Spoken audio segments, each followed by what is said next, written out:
നമസ്കാരം, P S സിയുടെ YouTube ചാനലിലേക്ക് ഏവർക്കും സ്വാഗതം. സുഹൃത്തുക്കളെ, നമ്മുടെ VFA പരീക്ഷ കഴിഞ്ഞ് എത്തിക്കഴിഞ്ഞു. അതിന് പ്രിപ്പയർ ചെയ്യുന്നതിന് വേണ്ടിയിട്ട് ഒരു 40 ഡേയ്സ് ചലഞ്ച് ക്ലാസ് നമ്മൾ ആരംഭിക്കുകയാണ്. ഇവിടെ നമ്മൾ പ്രധാനപ്പെട്ട ടോപ്പിക്കുകൾ ചർച്ച ചെയ്യും. അതിനോടൊപ്പം തന്നെ പ്രീവിയസ് ക്വസ്റ്റ്യൻസ് വർക്ക്ഔട്ട് ചെയ്യും. പ്രീവിയസ് ക്വസ്റ്റ്യൻസുമായി ബന്ധപ്പെട്ടിട്ടുള്ള പ്രധാനപ്പെട്ട റിലേറ്റഡ് ഫാക്ട്സ് നമ്മൾ ഇവിടെ ചർച്ച ചെയ്യുന്നതാണ്. സുഹൃത്തുക്കളെ, ഇന്ന് നമ്മൾ പഠിക്കാൻ പോകുന്നത് ഹൃദയത്തെ പറ്റിയിട്ടാണ്.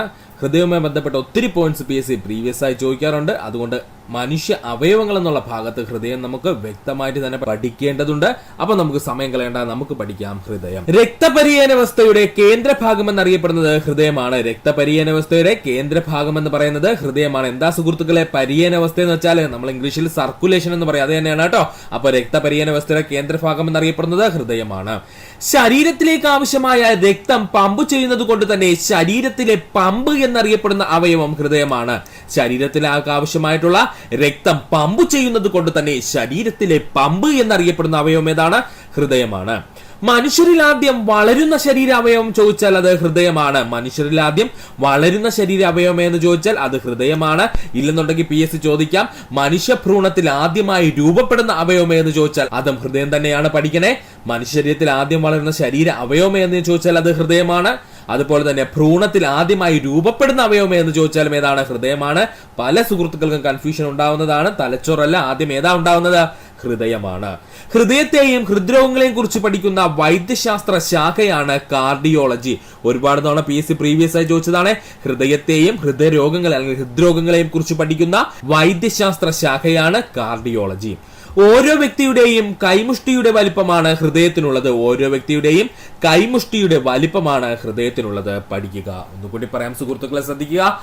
രക്തപര്യന വ്യവസ്ഥയുടെ കേന്ദ്രഭാഗം ഹൃദയം. ശരീരത്തിലേക്ക് ആവശ്യമായ രക്തം പമ്പ് ചെയ്യുന്നത് കൊണ്ട് തന്നെ ശരീരത്തിലെ പമ്പ് എന്നറിയപ്പെടുന്ന അവയവം ഹൃദയം. മനുഷ്യ ശരീരത്തിൽ ആദ്യം വളരുന്ന ശരീരാവയവം എന്ന് ചോദിച്ചാൽ ഹൃദയമാണ്. ഇല്ലെങ്കിൽ PSC ചോദിക്കാം, ഭ്രൂണത്തിൽ ആദ്യമായി രൂപപ്പെടുന്ന അവയവം ചോദിച്ചാലും ഹൃദയം തന്നെയാണ്. ഹൃദയത്തെയും ഹൃദ്രോഗങ്ങളെയും കുറിച്ച് പഠിക്കുന്ന വൈദ്യശാസ്ത്ര ശാഖയാണ് കാർഡിയോളജി. ഓരോ വ്യക്തിയുടെയും കൈമുഷ്ടിയുടെ വലിപ്പമാണ് ഹൃദയത്തിനുള്ളത്. പഠിക്കുക. മനുഷ്യ ഹൃദയത്തിന് ഏകദേശം 250 മുതൽ 300 ഗ്രാം വരെ ഭാരമുണ്ട്. പഠിച്ചോളനെ, മനുഷ്യ ഹൃദയത്തിന്റെ ഏകദേശം ഭാരം എത്രയാണ്? 250 ഗ്രാം മുതൽ 300 ഗ്രാം വരെ ചോദിച്ചിട്ടുണ്ട്. മനുഷ്യ ഹൃദയത്തിന്റെ ഭാരം എത്രയാണ്? 250 ഗ്രാം മുതൽ 300 ഗ്രാം വരെ. ഹൃദയഭിത്തി നിർമ്മിച്ചിരിക്കുന്ന ആവരണങ്ങളാണ് പെരികാർഡിയം, മയോകാർഡിയം, എൻഡോകാർഡിയം. ഇമ്പോർട്ടന്റ് ആണ്, പഠിച്ചോളനെ. ഹൃദയത്തിന്റെ ഭിത്തി നിർമ്മിച്ചിരിക്കുന്ന ആവരണങ്ങളാണ് പെരികാർഡിയം, മയോകാർഡിയം, എൻഡോകാർഡിയം. ഹൃദയത്തെ പൊതിഞ്ഞു കാണപ്പെടുന്ന ഇരട്ട സ്ഥലമുള്ള ആവരണമാണ് പെരികാർഡിയം. ഹൃദയത്തെ പൊതിഞ്ഞു കാണപ്പെടുന്ന ഇരട്ട സ്ഥലമുള്ള ആവരണം അറിയപ്പെടുന്ന പേരാണ് പെരികാർഡിയം. പ്രീവിയസ് ക്വസ്റ്റ്യൻ ആണ്, പഠിച്ചോളനെ. ഹൃദയത്തെ പൊതിഞ്ഞു കാണപ്പെടുന്ന ഇരട്ട സ്ഥലമുള്ള ആവരണം അറിയപ്പെടുന്ന പേരാണ് പെരികാർഡിയം. പെരികാർഡിയത്തിൽ നിറഞ്ഞിരിക്കുന്ന ദ്രവമാണ് പെരികാർഡിയൽ ദ്രവം. പെരികാർഡിയത്തിനുള്ളിൽ നിറഞ്ഞിരിക്കുന്ന ദ്രവമാണ് പെരികാർഡിയൽ ദ്രവം. അപ്പോ ഹൃദയത്തെ പൊതിഞ്ഞു കാണപ്പെടുന്ന ഇരട്ട സ്ഥലം എന്ന് ചോദിച്ചാൽ അത് പെരികാർഡിയമാണ്. ഈ പെരികാർഡിയത്തിനുള്ളിൽ ആര് സ്ഥിതി ചെയ്യുന്നുണ്ട്? പെരികാർഡിയൽ ദ്രവം സ്ഥിതി ചെയ്യുന്നുണ്ട്. എന്താണ്? പെരികാർഡിയൽ ദ്രവം സ്ഥിതി ചെയ്യുന്നുണ്ട്. പഠിക്കുക. ഒന്നുകൂടി പറയാം. മനുഷ്യ ഹൃദയത്തിന്റെ ഏകദേശം ഭാരം 250 ഗ്രാം മുതൽ 300 ഗ്രാം വരെ. ഹൃദയഭിത്തി നിർമ്മിക്കപ്പെട്ടിരിക്കുന്ന ആവരണം പെരികാർഡിയം, മയോകാർഡിയം, എൻഡോകാർഡിയം എന്നിങ്ങനെയാണ്. ഹൃദയത്തെ പൊതിഞ്ഞു കാണപ്പെടുന്ന ഇരട്ട സ്ഥലമുള്ള ആവരണം അറിയപ്പെടുന്ന പേരാണ് പെരികാർഡിയം. പെരികാർഡിയത്തിൽ നിറഞ്ഞിരിക്കുന്ന ദ്രവമാണ് പെരികാർഡിയൽ ദ്രവം. പഠിക്കുക. പെരികാർഡിയൽ ദ്രവത്തിന്റെ ധർമ്മങ്ങളാണ് ഇനി നമ്മൾ പറയാൻ പോകുന്നത്. പെരികാർഡിയൽ ദ്രവത്തിന്റെ ധർമ്മങ്ങൾ. ഹൃദയത്തെ ബാഹ്യക്ഷതങ്ങളിൽ നിന്നും സംരക്ഷിക്കുന്നത് പെരികാർഡിയൽ ദ്രവമാണ്. ഹൃദയത്തെ ബാഹ്യക്ഷതങ്ങളിൽ നിന്നും സംരക്ഷിക്കുന്നത് ആരാണ്? പെരികാർഡിയൽ ദ്രവമാണ്. ഹൃദയം വികസിക്കുമ്പോൾ സ്തരങ്ങൾക്കിടയിൽ ഉണ്ടാകുന്ന ഘർഷണം ഇല്ലാതാക്കുന്നത് ആരാണ്? പെരികാർഡിയൽ ദ്രവമാണ്. ഹൃദയം വികസിക്കുകയും സങ്കോചിക്കുകയും ചെയ്യുന്നത് നമുക്കറിയാലോ. അതിനല്ലേ നമ്മൾ ഹൃദയമെടുപ്പെന്ന് പറയുന്നത്. ആ ഒരു പ്രവർത്തനം നടക്കുന്ന സമയത്ത് ഹൃദയം വികസിക്കുകയോ സങ്കോചിക്കുകയോ ഒക്കെ ചെയ്യുമ്പോൾ ഹൃദയത്തിലെ സ്തരങ്ങൾക്കിടയിൽ ഉണ്ടാകുന്ന ഘർഷണം ഇല്ലാതാക്കുന്നത് ആരാണ്? നമ്മുടെ പെരികാർഡിയൽ ദ്രവമാണ്. പഠിക്കുക. ഹൃദയസ്പന്ദനത്തിന് സഹായിക്കുന്ന പേശികളാണ് മയോകാർഡിയൽ പേശികൾ. ഒരുപാട് തവണ PSC പണ്ട് കാലത്ത് പ്രീവിയസ് ആയി ചോദിച്ചതാണ്. ഹൃദയസ്പന്ദനത്തിന് സഹായിക്കുന്ന പേശികൾ എന്ന് ചോദിച്ചാൽ അത് മയോകാർഡിയൽ പേശികളാണ്. ഹൃദയസ്പന്ദനത്തിന് സഹായിക്കുന്ന പേശികൾ ഏതാ സുഹൃത്തുക്കളെ? മയോകാർഡിയൽ പേശികളാണ്. മനുഷ്യ ശരീരത്തിലെ വിശ്രമമില്ലാത്ത പേശി എന്നറിയപ്പെടുന്നത് ഹൃദയപേശി. മനുഷ്യ ശരീരത്തിലെ വിശ്രമമില്ലാതെ പ്രവർത്തിക്കുന്ന പേശി എന്ന് ചോദിച്ചാൽ ഹൃദയപേശിയും. ഇവിടെ കൺഫ്യൂഷൻ ഉണ്ടാകുന്ന പോയിന്റ് ആണ്.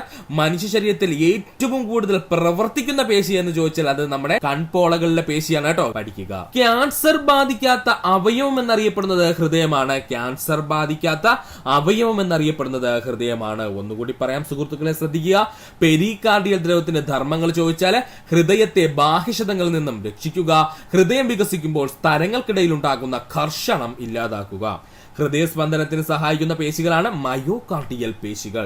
മനുഷ്യ ശരീരത്തിൽ വിശ്രമമില്ലാത്ത പേശി എന്നറിയപ്പെടുന്നത് ഹൃദയപേശിയാണ്. ക്യാൻസർ ബാധിക്കാത്ത അവയവം എന്നറിയപ്പെടുന്നത് ഹൃദയമാണ്. പഠിക്കുക. ഇനി നമുക്ക് നോക്കാനുള്ളത് മനുഷ്യ ഹൃദയത്തിന്റെ ഘടനയാണ് കേട്ടോ. എന്താണ് മനുഷ്യ ഹൃദയത്തിന്റെ ഘടന? കണ്ടോ സുഹൃത്തുക്കളെ, ഇതാണ് നമ്മുടെ മനുഷ്യ ഹൃദയം എന്ന് പറയുന്നത്. ഈ മനുഷ്യ ഹൃദയത്തിന്റെ ഘടനകൾ എന്തൊക്കെയാണെന്ന് നമുക്ക് പഠിക്കാം. മനുഷ്യ ഹൃദയത്തിന്റെ അറകളുടെ എണ്ണം 4 ആണ്. മനുഷ്യ ഹൃദയത്തിന്റെ അറകളുടെ എണ്ണം എത്രയാ സുഹൃത്തുക്കളെ? 4 ആണ്. മനുഷ്യഹൃദയത്തിന്റെ അറകളുടെ എണ്ണം 4 ആണ്. മനുഷ്യഹൃദയത്തിന്റെ അറകൾ ഇടത് ഏട്രിയം, വലത് ഏട്രിയം, ഇടത് വെൻട്രിക്കിൾ, വലത് വെൻട്രിക്കിൾ കഴിഞ്ഞേ. മനുഷ്യഹൃദയത്തിന്റെ അറകൾ ഏതൊക്കെയാണെന്ന് ചോദിച്ചു കഴിഞ്ഞാൽ ഇടത് ഏട്രിയം, വലത് ഏട്രിയം, ഇടത് വെൻട്രിക്കിൾ, അതുപോലെ തന്നെ വലത് വെൻട്രിക്കിൾ കേട്ടോ. ഏതൊക്കെയാണ് മനുഷ്യഹൃദയത്തിന്റെ അറകൾ ചോദിച്ചു കഴിഞ്ഞാൽ ഇടത് ഏട്രിയം, വലത് ഏട്രിയം, ഇടത് വെൻട്രിക്കിൾ, വലത് വെൻട്രിക്കിൾ. ഹൃദയത്തിന്റെ വലത് ഇടത് അറകളെ തമ്മിൽ വേർതിരിക്കുന്ന ഭാഗമാണ് സെപ്തം എന്ന് പറയുന്നത്. ഡിഗ്രി ലെവൽ ഒരിക്കൽ ചോദിച്ചിരുന്നു. ഹൃദയത്തിന്റെ വലത് ഇടത് എന്നിങ്ങനെ തമ്മിൽ വേർതിരിച്ചിരിക്കുന്ന ഭാഗം ഏതാണ്? അല്ലെങ്കിൽ ആ പേശി അറിയപ്പെടുന്ന പേരാട്ടോ സെപ്തം എന്ന് പറയുന്നത്. ഇതാണ് സെപ്തം എന്ന് പറയുന്നത്. അപ്പോ ഹൃദയത്തിനെ വലത് ഇടത് എന്ന് വേർതിരിച്ചു വെച്ചിരിക്കുന്ന ഭാഗം അറിയപ്പെടുന്ന പേരാണ് സെപ്തം എന്ന് പറയുന്നത്. ശുദ്ധരക്തം കാണപ്പെടുന്ന ഹൃദയത്തിന്റെ അറകൾ ഇടത്തെ അറയാണ് കേട്ടോ. ശുദ്ധരക്തം കാണപ്പെടുന്നത് എപ്പോഴും ഹൃദയത്തിന്റെ ഇടത്തെ അറയിലും, അതുപോലെ അശുദ്ധരക്തം കാണപ്പെടുന്നത് എപ്പോഴും ഹൃദയത്തിന്റെ വലത്തെ അറയിലുമാണ് കേട്ടോ. പഠിച്ചോളണേ. അപ്പോ അശുദ്ധരക്തം കാണപ്പെടുന്നത് ഹൃദയത്തിന്റെ വലത്തെ അറയിലും, ശുദ്ധരക്തം കാണപ്പെടുന്നത് എവിടെയാണ്? ഹൃദയത്തിന്റെ ഇടത്തെ അറയിലുമാണ്. ശുദ്ധരക്തം കാണപ്പെടുന്നത് എവിടെയാണ്? ഹൃദയത്തിന്റെ ഇടത്തെ അറയിലും, അതുപോലെ അശുദ്ധരക്തം കാണപ്പെടുന്നത് എവിടെയാണ്? ഹൃദയത്തിന്റെ വലത്തെ അറയിലുമാണ്. പഠിക്കുക. ഒന്നുകൂടി പറയാം സുഹൃത്തുക്കളെ. മനുഷ്യന്റെ ഹൃദയത്തിന്റെ ഘടനയാണ് നമ്മൾ പറഞ്ഞത്. മനുഷ്യ ഹൃദയത്തിന്റെ അറകളുടെ എണ്ണം എത്രയാണ്? 4 ആണ്. മനുഷ്യ ഹൃദയത്തിന്റെ അറകൾ ഏതൊക്കെയാണ്? ഇടത് ഏട്രിയം, വലത് ഏട്രിയം, ഇടത് വെൻട്രിക്കിൾ, വലത് വെൻട്രിക്കിൾ. ഹൃദയത്തിന്റെ വലത് ഇടത് അറകളെ തമ്മിൽ വേർതിരിച്ചിരിക്കുന്ന ഭാഗമാണ് സെപ്തം എന്നറിയപ്പെടുന്നത്. ശുദ്ധരക്തം കാണപ്പെടുന്ന ഹൃദയത്തിന്റെ അറകൾ ഇടത്തെ അറകൾ, അശുദ്ധരക്തം കാണപ്പെടുന്ന ഹൃദയത്തിന്റെ അറ ഏതാണ്? വലത്തെ അറയാണ്. പഠിക്കുക. അടുത്തതായി നമുക്ക് നോക്കുവാനുള്ളതാണ് ഓറിക്കിളുകൾ. ഇമ്പോർട്ടന്റ് ആണ് സുഹൃത്തുക്കളെ, ശ്രദ്ധിക്കുക. ഓറിക്കിളുകൾ മനുഷ്യ ഹൃദയത്തിന്റെ മുകളിലെ അറകളാണ് ഓറിക്കിളുകൾ എന്നറിയപ്പെടുന്നത്. മനുഷ്യഹൃദയത്തിന്റെ മുകളിലത്തെ അറകൾ അറിയപ്പെടുന്ന പേരാണ് ഓറിക്കിൾ എന്നുള്ളത്. കണ്ടോ, എയും ബി എന്ന് കൊടുത്തിട്ടില്ലേ? ഇവയാണ് ഓറിക്കിൾ എന്ന് പറയുന്നത്. അപ്പോൾ മനുഷ്യഹൃദയത്തിന് മുകളിൽ കാണപ്പെടുന്ന അറകൾ അറിയപ്പെടുന്ന പേരാണ് എന്ത്? ഓറിക്കിളുകൾ എന്ന്. വെൻട്രിക്കിളുകളെ അപേക്ഷിച്ച് ഓറിക്കിളുകൾക്ക് വലിപ്പം കുറവായിരിക്കും. വെൻട്രിക്കിളുകളെ അപേക്ഷിച്ച് ഓറിക്കിളുകൾക്ക് എങ്ങനെയാണ്? വലിപ്പം എന്തായിരിക്കും? കുറവായിരിക്കും. കാരണം എന്താ സുഹൃത്തുക്കളെ? ഈ ഓറിക്കിളുകളുടെ ജോലി എന്ന് പറയുന്നത് രക്തത്തെ എന്ത് ചെയ്യുക? വെൻട്രിക്കിളിലേക്ക് എത്തിക്കുക എന്നൊരു ജോലി മാത്രമേ ഉള്ളൂ. വെൻട്രിക്കിളിലേക്ക് കൃത്യമായിട്ട് പ്രഷറോട് കൂടി പുഷ് ചെയ്യുക എന്നുള്ള ഒരു ജോലി മാത്രമേ ഉള്ളൂ. ഈ വെൻട്രിക്കിൾ സങ്കോചിക്കുമ്പോഴാണ് കൃത്യമായിട്ട് നമ്മുടെ ശരീരത്തിന്റെ എല്ലാ ഭാഗത്തേക്കും രക്തം എത്തുന്നത്. അപ്പോൾ വെൻട്രിക്കിളെ അപേക്ഷിച്ച് എപ്പോഴും ഓറിക്കിളുകൾ അല്പം ചെറുതും കട്ടി കുറവൊക്കെ ആയിരിക്കും കേട്ടോ. അപ്പോൾ ഒന്ന് പഠിച്ചോളണേ, ഇമ്പോർട്ടന്റ് ആണ്. വെൻട്രിക്കിളുകളെ അപേക്ഷിച്ച് ഓറിക്കിളുകൾക്ക് വലിപ്പം കുറവായിരിക്കും. ഏട്രിയങ്ങൾ എന്ന പേരിൽ അറിയപ്പെടുന്നത് ഓറിക്കിളുകളാണ്. പഠിക്കുക. ഏട്രിയങ്ങൾ എന്ന പേരിൽ അറിയപ്പെടുന്നത് ആരാണ്? ഓറിക്കിളുകളാണ്.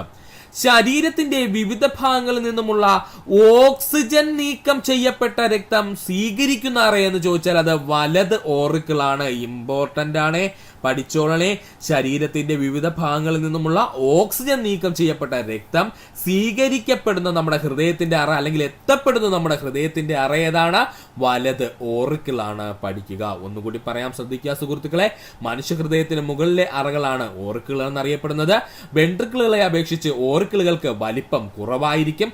ഏട്രിയങ്ങൾ എന്ന പേരിൽ അറിയപ്പെടുന്നത് ഓറിക്കിളുകളാണ്. ശരീരത്തിന്റെ വിവിധ ഭാഗങ്ങളിൽ നിന്നുമുള്ള ഓക്സിജൻ നീക്കം ചെയ്യപ്പെട്ട രക്തം സ്വീകരിക്കുന്ന ഹൃദയത്തിലെ അറ എന്ന് ചോദിച്ചാൽ അത് വലത് ഓറിക്കിളാണ്. ശ്രദ്ധിക്കണം, ഏതാണ്? വലത് ഓറിക്കിളാണ്. പഠിക്കുക. വലത് ഓറിക്കിളിലേക്ക് അശുദ്ധ രക്തം എത്തിക്കുന്ന രക്തക്കുഴലുകളാണ് ഊർധ്വമഹാസിരയും അതുപോലെ തന്നെ അധോമഹാസിരയും. PSC പ്രീവിയസ് ക്വസ്റ്റ്യൻ ആണ്, പഠിച്ചോളണേ. എന്താ പറഞ്ഞത്? നമ്മുടെ ഓറിക്കിളുകളിലേക്ക് അശുദ്ധ രക്തം എത്തിക്കുന്ന രക്തക്കുഴലുകളാണ് ഊർധ്വമഹാസിരയും അതുപോലെ തന്നെ ആരാണ്? അധോമഹാസിരയും. കണ്ടോ സുഹൃത്തുക്കളെ ചിത്രത്തിലെ ഊർധ്വമഹാസിരയും അധോമഹാസിരയും? രക്തക്കൊള്ളികളെയും, അതായത് ഹൃദയത്തിന്റെ മേളിലും താഴ്ന്ന രണ്ട് പ്രധാനപ്പെട്ട രക്തക്കൊള്ളികൾ എവിടെ എത്തുന്നുണ്ട്? ഹൃദയത്തിന്റെ വലത് ഓർക്കിളിലേക്ക് എത്തുന്നുണ്ട്. കണ്ടോ, ഇതാണ് നമ്മുടെ ഹൃദയത്തിന്റെ വലത് ഓർക്കിൾ എന്ന് പറഞ്ഞേക്കുന്നത് കേട്ടോ, എ എന്ന് പറയുന്നത്. ഈ വലത് ഓർക്കിളിലേക്ക് ആരെത്തിക്കുന്നുണ്ട് രക്തം? ഊർധ്വ മഹാസിരയും അധോ മഹാസിരയും എത്തിക്കുന്നുണ്ട്. എന്തു തരത്തിലുള്ള രക്തമാണ് അവരെത്തിക്കുന്നത്? അശുദ്ധ രക്തമാണ് എത്തിക്കുന്നത്. എന്താണ്? അശുദ്ധ രക്തമാണ് എത്തിക്കുന്നത്. ശ്വാസകോശത്തിൽ നിന്ന് വരുന്ന ശുദ്ധരക്തം സ്വീകരിക്കുന്നത് ഇടത് ഓർക്കിളാണ്. കണ്ടോ, ഇവിടെ ബി എന്ന് മാർക്ക് ചെയ്തിരിക്കുന്ന യവനാ ഇടത് ഓർക്കിള്. ശ്വാസകോശത്തിൽ നിന്ന് വരുന്ന ശുദ്ധമായ രക്തം സ്വീകരിക്കുന്നത് ആരെന്ന് ചോദിച്ചാൽ അത് ഇടത് ഓർക്കിളാണ്. ആരാണ്? ഇടത് ഓർക്കിളാണ്. ഇടത് ഓർക്കിലേക്ക് രക്തം എത്തിക്കുന്ന സിരകളാണ് ശ്വാസകോശ സിരകള്. കണ്ടോ, ചിത്രത്തില് ഒരു മഞ്ഞ കളർ മാർക്ക് ചെയ്തിരിക്കുന്ന എവനാണ് കേട്ടോ ശ്വാസകോശ സിര എന്ന് പറയുന്നത്. അപ്പോൾ ശ്രദ്ധിച്ചോളുക, ഇടത് ഓർക്കിളിലേക്ക് നല്ല ശുദ്ധമായ രക്തം എത്തിക്കുന്നത് ആരാണ്? അത് ശ്വാസകോശ സിരകളാണ്. ഇല്ലെങ്കിൽ ഇത്ര മാത്രം ഓർത്താൽ മതി, ഹൃദയത്തിലേക്ക് എപ്പോഴും ശുദ്ധരക്തം വരണമെങ്കിൽ അത് എവിടെ നിന്നായിരിക്കും സുഹൃത്തുക്കളെ? നമ്മുടെ ശ്വാസകോശത്തിൽ നിന്നായിരിക്കണം. ശുദ്ധരക്തം അശുദ്ധരക്തം എന്നൊക്കെ പറഞ്ഞാൽ എന്താ ഉദ്ദേശിക്കുന്നത്? ഓക്സിജൻ കൂടുതലുള്ള രക്തമാണെങ്കിൽ അത് ശുദ്ധരക്തം, ഓക്സിജൻ കുറവുള്ള രക്തമാണെങ്കിൽ അതിനെ അശുദ്ധ രക്തം, അല്ലെങ്കിൽ കാർബൺ ഡൈ ഓക്സൈഡ് കൂടിയ രക്തമാണെങ്കിൽ അവനെ നമ്മൾ അശുദ്ധ രക്തം എന്ന് വിളിക്കുന്നു. ഇവിടെ ശുദ്ധരക്തം എന്ന് പറഞ്ഞാൽ ഓക്സിജൻ നല്ല കൂടുതലുള്ള നമ്മുടെ ശ്വാസകോശത്തിൽ നിന്ന് ഡയറക്റ്റ് അങ്ങ് ഇറങ്ങി വരുന്ന രക്തമാണ്. അവൻ നേരെ ചെന്ന് ആരിലാ കയറി കൊടുക്കുന്നത്? ഇടത് ഓർക്കിളിലാണ് കേട്ടോ ചെന്ന് കയറുന്നത്. അപ്പോൾ ഇടത് ഓർക്കിളിലേക്ക് രക്തം കൊണ്ടുവരുന്ന ആ സിരയെ നമ്മൾ എന്തെന്ന് വിളിക്കുന്നു? ശ്വാസകോശ സിര എന്ന് വിളിക്കുന്നു. അവൻ എവിടെ നിന്നാ വരുന്നത്? ശ്വാസകോശത്തിൽ നിന്നാണ് വരുന്നത്. അതുകൊണ്ട് അവന് നമ്മൾ വിളിക്കുന്നു ശ്വാസകോശ സിര. ശുദ്ധരക്തം വഹിക്കുന്ന ഏക സിര ശ്വാസകോശ സിര. ശുദ്ധരക്തം വഹിക്കുന്ന ഏക സിര ഏതാണ്? ശ്വാസകോശ സിരയാണ്. ഇവിടെ നമുക്ക് കൺഫ്യൂഷൻ ഉണ്ടാവും, കാരണം അശുദ്ധ രക്തം വഹിക്കുന്നവയാണ് സിരകൾ എന്ന് പറയുന്നത്. അശുദ്ധ രക്തം വഹിക്കുന്ന നമ്മുടെ രക്തക്കൊള്ളുകൾ അറിയപ്പെടുന്ന പേരാണ് സിരകൾ എന്ന് പറയുന്നത്. എന്നാൽ നമ്മുടെ മനുഷ്യ ശരീരത്തിൽ ഒരേ ഒരു സിര മാത്രം ശുദ്ധരക്തം വഹിക്കുന്നുണ്ട്. അവൻ ആരാ? ശ്വാസകോശ സിരയാണ്. പഠിക്കുക.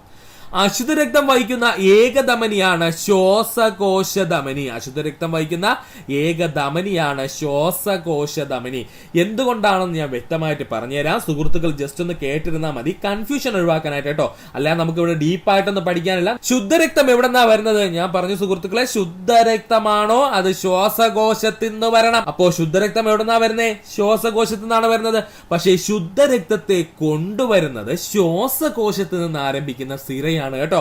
നമ്മുടെ ശുദ്ധരക്തത്തിനെ നമ്മുടെ ഹൃദയത്തിലേക്ക് കൊണ്ടുവരുന്നത് ശ്വാസകോശത്തിൽ നിന്ന് ആരംഭിക്കുന്ന സിരയായതുകൊണ്ടാണ് ശുദ്ധരക്തം വഹിക്കുന്ന ഏക സിര ആരായത്? ശ്വാസകോശ സിരയായത്. ഇപ്പൊ മനസ്സിലായോ? ഇനി നേരെ തിരിച്ച് നമുക്കറിയാം, ശുദ്ധരക്തം മാത്രം വഹിക്കുന്ന സ്വഭാവമുള്ള നമ്മുടെ രക്തക്കൊള്ളുകളാണ് ധമനികൾ എന്ന് പറയുന്നത്. എന്നാൽ ഒരേ ഒരു ധമനി മാത്രം എന്ത് ചെയ്യുന്നു? നമ്മുടെ അശുദ്ധ രക്തം വഹിക്കുന്നുണ്ട്. അതാരാണ്? ശ്വാസകോശ ധമനിയാണ്. ആരാണ്? ശ്വാസകോശ ധമനിയാണ്. സുഹൃത്തുക്കൾ ചിത്രത്തിലേക്കും ശ്രദ്ധിച്ചേതാ ഈ കാണുന്ന കേട്ടോ ശ്വാസകോശ ധമനി എന്ന് പറയുന്നത് ഈ മാർക്ക് ചെയ്തിരിക്കുന്നത്. ഈ ശ്വാസകോശ ധമനി എവിടെന്നാ ആരംഭിച്ചിരിക്കുന്നത്? കണ്ടോ, ഈ ശ്വാസകോശ ധമനി എവിടെന്നാ വന്ന് കയറിയിരിക്കുന്നത്? അവൻ നേരെ നമ്മുടെ ഹൃദയത്തിലെ വെൻട്രിക്കിൾ, അതായത് വലത് വെൻട്രിക്കിൾ നിന്നാണല്ലേ വന്ന് കയറിയിരിക്കുന്നത്. അപ്പോൾ ഈ വലത് വെൻട്രിക്കിൾ എന്താ ചെയ്യുന്നത് നമുക്ക് പറയാം. അപ്പോൾ സുഹൃത്തുക്കൾ ഇത്ര മാത്രം ഓർത്താൽ മതി, വലത് വെൻട്രിക്കിളിലുള്ള അശുദ്ധ രക്തത്തെ നമ്മുടെ ശ്വാസകോശത്തിലോട്ട് കൊണ്ടുപോകണം. എന്തിനാ കൊണ്ടുപോകുന്ന ശ്വാസകോശത്തിലോട്ട്? നമ്മൾ ഓൾറെഡി പറഞ്ഞു, നമ്മുടെ ഹൃദയത്തിന്റെ വലത് ഭാഗം എപ്പോഴും അശുദ്ധ രക്തം മാത്രം സ്വീകരിച്ചുകൊണ്ടിരിക്കുകയാണ്. ഹൃദയത്തിന്റെ ഇടത് ഭാഗം എപ്പോഴും ശുദ്ധരക്തം മാത്രമാണ് സ്വീകരിച്ചുകൊണ്ടിരിക്കുന്നത്. അപ്പോൾ ഈ പറഞ്ഞിരിക്കുന്ന നമ്മുടെ വെൻട്രിക്കിളിനുള്ളിൽ നിറഞ്ഞു കിടക്കുന്ന അശുദ്ധ രക്തം അല്ലെങ്കിൽ കാർബൺ ഡൈ ഓക്സൈഡ് കൂടിയ രക്തത്തെ എന്ത് ചെയ്യണം? നേരെ ശ്വാസകോശത്തിലോട്ട് എത്തിക്കണം. അതിന് വേണ്ടിയിട്ടാണ് നമ്മൾ ശ്വാസകോശ ധമനി ഉപയോഗിക്കുന്നത് കേട്ടോ. അപ്പൊ ഇനി ഇവിടെ വെച്ച കൺഫ്യൂഷൻ അങ്ങ് തീർത്തോളണേ, ഇമ്പോർട്ടന്റ് ആണ്. ശുദ്ധരക്തം വഹിക്കുന്ന ഏക സിര ചോദിച്ചു കഴിഞ്ഞാൽ അപ്പോഴേ ചിന്തിച്ചോളണം, ശുദ്ധരക്തം എവിടെ നിന്നാ വരുന്നത്? ശ്വാസകോശത്തിൽ നിന്നാണ്. അപ്പോൾ ശ്വാസകോശ സിര. അശുദ്ധ രക്തം വഹിക്കുന്ന ഏക ധമനി എന്ന് ചോദിച്ചു കഴിഞ്ഞാൽ അപ്പോഴേ ആലോചിച്ചോളണം, അശുദ്ധ രക്തം എവിടെ നിന്ന് എങ്ങോട്ടാ പോകുന്നത്? നമ്മുടെ ഹൃദയത്തിൽ നിന്ന് എങ്ങോട്ട് പോകുന്നു? നമ്മുടെ ശ്വാസകോശത്തിലേക്ക് പോകുന്നു. അപ്പോൾ അതേതാണ്? ശ്വാസകോശ ധമനിയാണ്. പഠിക്കുക. അടുത്തതായി നമുക്ക് പഠിക്കുവാനുള്ളതാണ് വെൻട്രിക്കിളുകൾ. എന്താ സുഹൃത്തുക്കളെ? വെൻട്രിക്കിളുകൾ. നമുക്ക് നോക്കാം. വെൻട്രിക്കിളുകൾ താരതമ്യേനെ കട്ടികൂടിയ പേശികളാൽ നിർമ്മിതമാണ് വെൻട്രിക്കിളുകൾ. താരതമ്യേനെ കട്ടി കൂടിയ പേശികളാൽ നിർമ്മിതമാണ് വെൻട്രിക്കിളുകൾ. എന്താ സുഹൃത്തുക്കളെ താരതമ്യേന കട്ടി കൂടിയ പേശികളാണ് വെൻട്രിക്കിളുകൾ എന്ന് പറയാൻ കാരണം നമ്മുടെ ഹൃദയത്തിൽ നിന്നും രക്തം ശ്വാസകോശത്തിലോട്ടായിക്കോട്ടെ ഇല്ലെന്നുണ്ടെങ്കിൽ നമ്മുടെ ശരീരഭാഗങ്ങളിലേക്ക് ആയിക്കോട്ടെ എവിടേക്ക് എത്തിക്കുന്നതും ആരാണ്? ഈ വെൻട്രിക്കിളുകൾ സങ്കോചിക്കുമ്പോഴാണ്. അപ്പൊ വെൻട്രിക്കിളുകൾ എന്ന് പറയുന്നത് നല്ല കട്ടി കൂടി ശക്തമായ പേശികൾ വെച്ച് നിർമ്മിക്കണ്ടേ, എങ്കിലല്ലേ ഇത്രയും രക്തം നമ്മുടെ ശരീരത്തിലേക്ക് പമ്പ് ചെയ്യാൻ പറ്റുള്ളൂ. അപ്പോ താരതമ്യേന കട്ടി കൂടിയ പേശികളാൽ നിർമ്മിതമാണ് വെൻട്രിക്കിളുകൾ. ഹൃദയത്തിൽ ഏറ്റവും കട്ടി കൂടിയ പേശികളാൽ നിർമ്മിതമായ അറ ഇടത് വെൻട്രിക്കിളാണ്. പഠിച്ചോളനെ, ഹൃദയത്തിൽ ഏറ്റവും കട്ടി കൂടിയ പേശികളാൽ നിർമ്മിതമായ അറ ഏതാണ്? ഇടത് വെൻട്രിക്കിളാണ്. എന്തുകൊണ്ടാണ് അവന് കട്ടി കൂടുതലെന്ന് നമുക്ക് അടുത്ത പോയിന്റിലൂടെ പറഞ്ഞിട്ട് പഠിക്കാം കേട്ടോ. രക്തം ശരീരഭാഗങ്ങളിലേക്ക് പമ്പ് ചെയ്യപ്പെടുന്നത് ഇടത് വെൻട്രിക്കിളിൽ നിന്നാണ് കേട്ടോ. രക്തം ശരീരഭാഗങ്ങളിലേക്ക് പമ്പ് ചെയ്യപ്പെടുന്നത് എവിടെ നിന്നാണ്? ഇടത് വെൻട്രിക്കിളിൽ നിന്നാണ് കേട്ടോ. എവിടെ നിന്നാണ്? ഇടത് വെൻട്രിക്കിളിൽ നിന്നാണ്. അതുകൊണ്ട് തന്നെയാണ് നമ്മുടെ ഇടത് വെൻട്രിക്കിളിന് ഇത്രയും കട്ടി കൊടുത്തിരിക്കുന്നത്. പഠിച്ചോളനെ, ഇമ്പോർട്ടന്റ് ആണ്.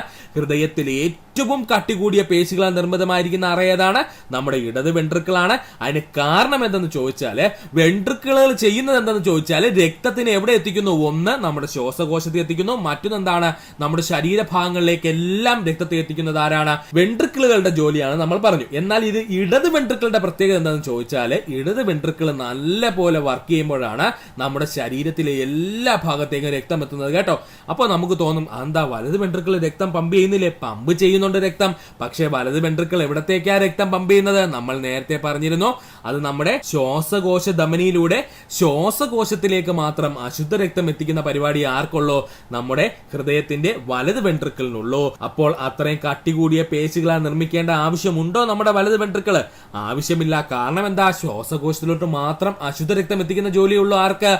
നമ്മുടെ വലത് വെൻട്രിക്കിളിനുള്ളൂ. എന്നാൽ ഇടത് വെൻട്രിക്കിൾ എന്ന് പറഞ്ഞു കഴിഞ്ഞാൽ നമ്മുടെ ശരീരത്തിന്റെ എല്ലാ ഭാഗത്തേക്കും രക്തം എത്തിക്കണമെങ്കിൽ ആര് വേണം? നമ്മുടെ ഇടത് വെൻട്രിക്കിൾ വേണം. അപ്പോൾ അവൻ അത്രയും വലിയ ജോലി ഉള്ളത് കൊണ്ട് തന്നെ അവന്റെ പേശികളെല്ലാം നല്ല കട്ടി കൂടിയിട്ടുള്ളതായിരിക്കും.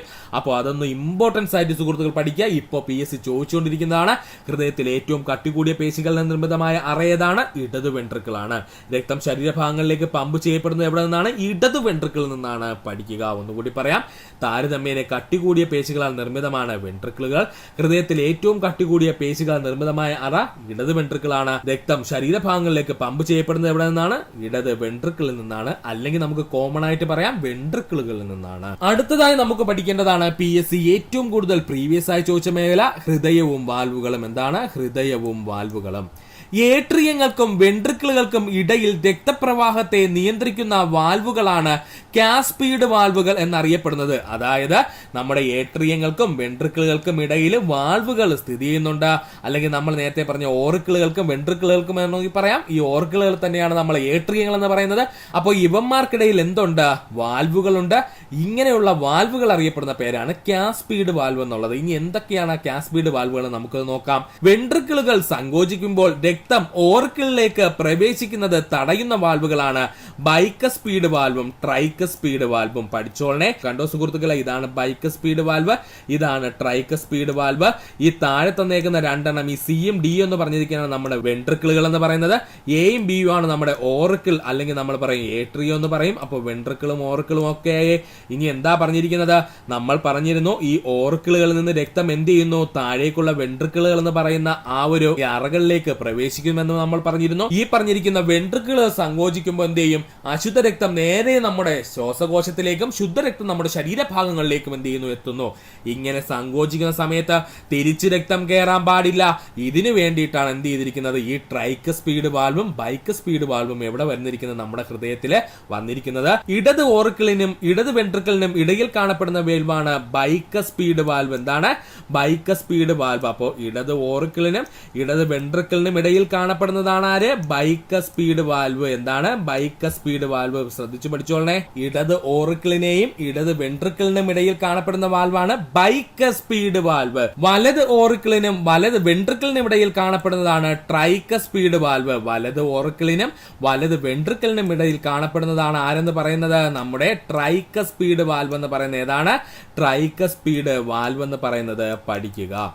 രക്തക്കുഴലുകളിൽ നിന്നും രക്തം തിരിച്ച് ഹൃദയത്തിലേക്ക് പ്രവേശിക്കുന്നത് തടയുന്ന വാൽവുകളാണ് സെമി ലൂണാർ വാൽവുകൾ. കണ്ടോ സുഹൃത്തുക്കളെ, സെമി ലൂണാർ വാൽവുകൾ ഇരിക്കുന്നത്. അതായത് നമ്മുടെ ഹൃദയത്തിൽ നിന്നും ശക്തമായിട്ട് പ്രഷറിൽ എന്ത് ചെയ്യുന്നു, നമ്മുടെ ബ്ലഡിനെ പമ്പ് ചെയ്യുന്നു, അല്ലെങ്കിൽ രക്തത്തെ പമ്പ് ചെയ്യുന്നു.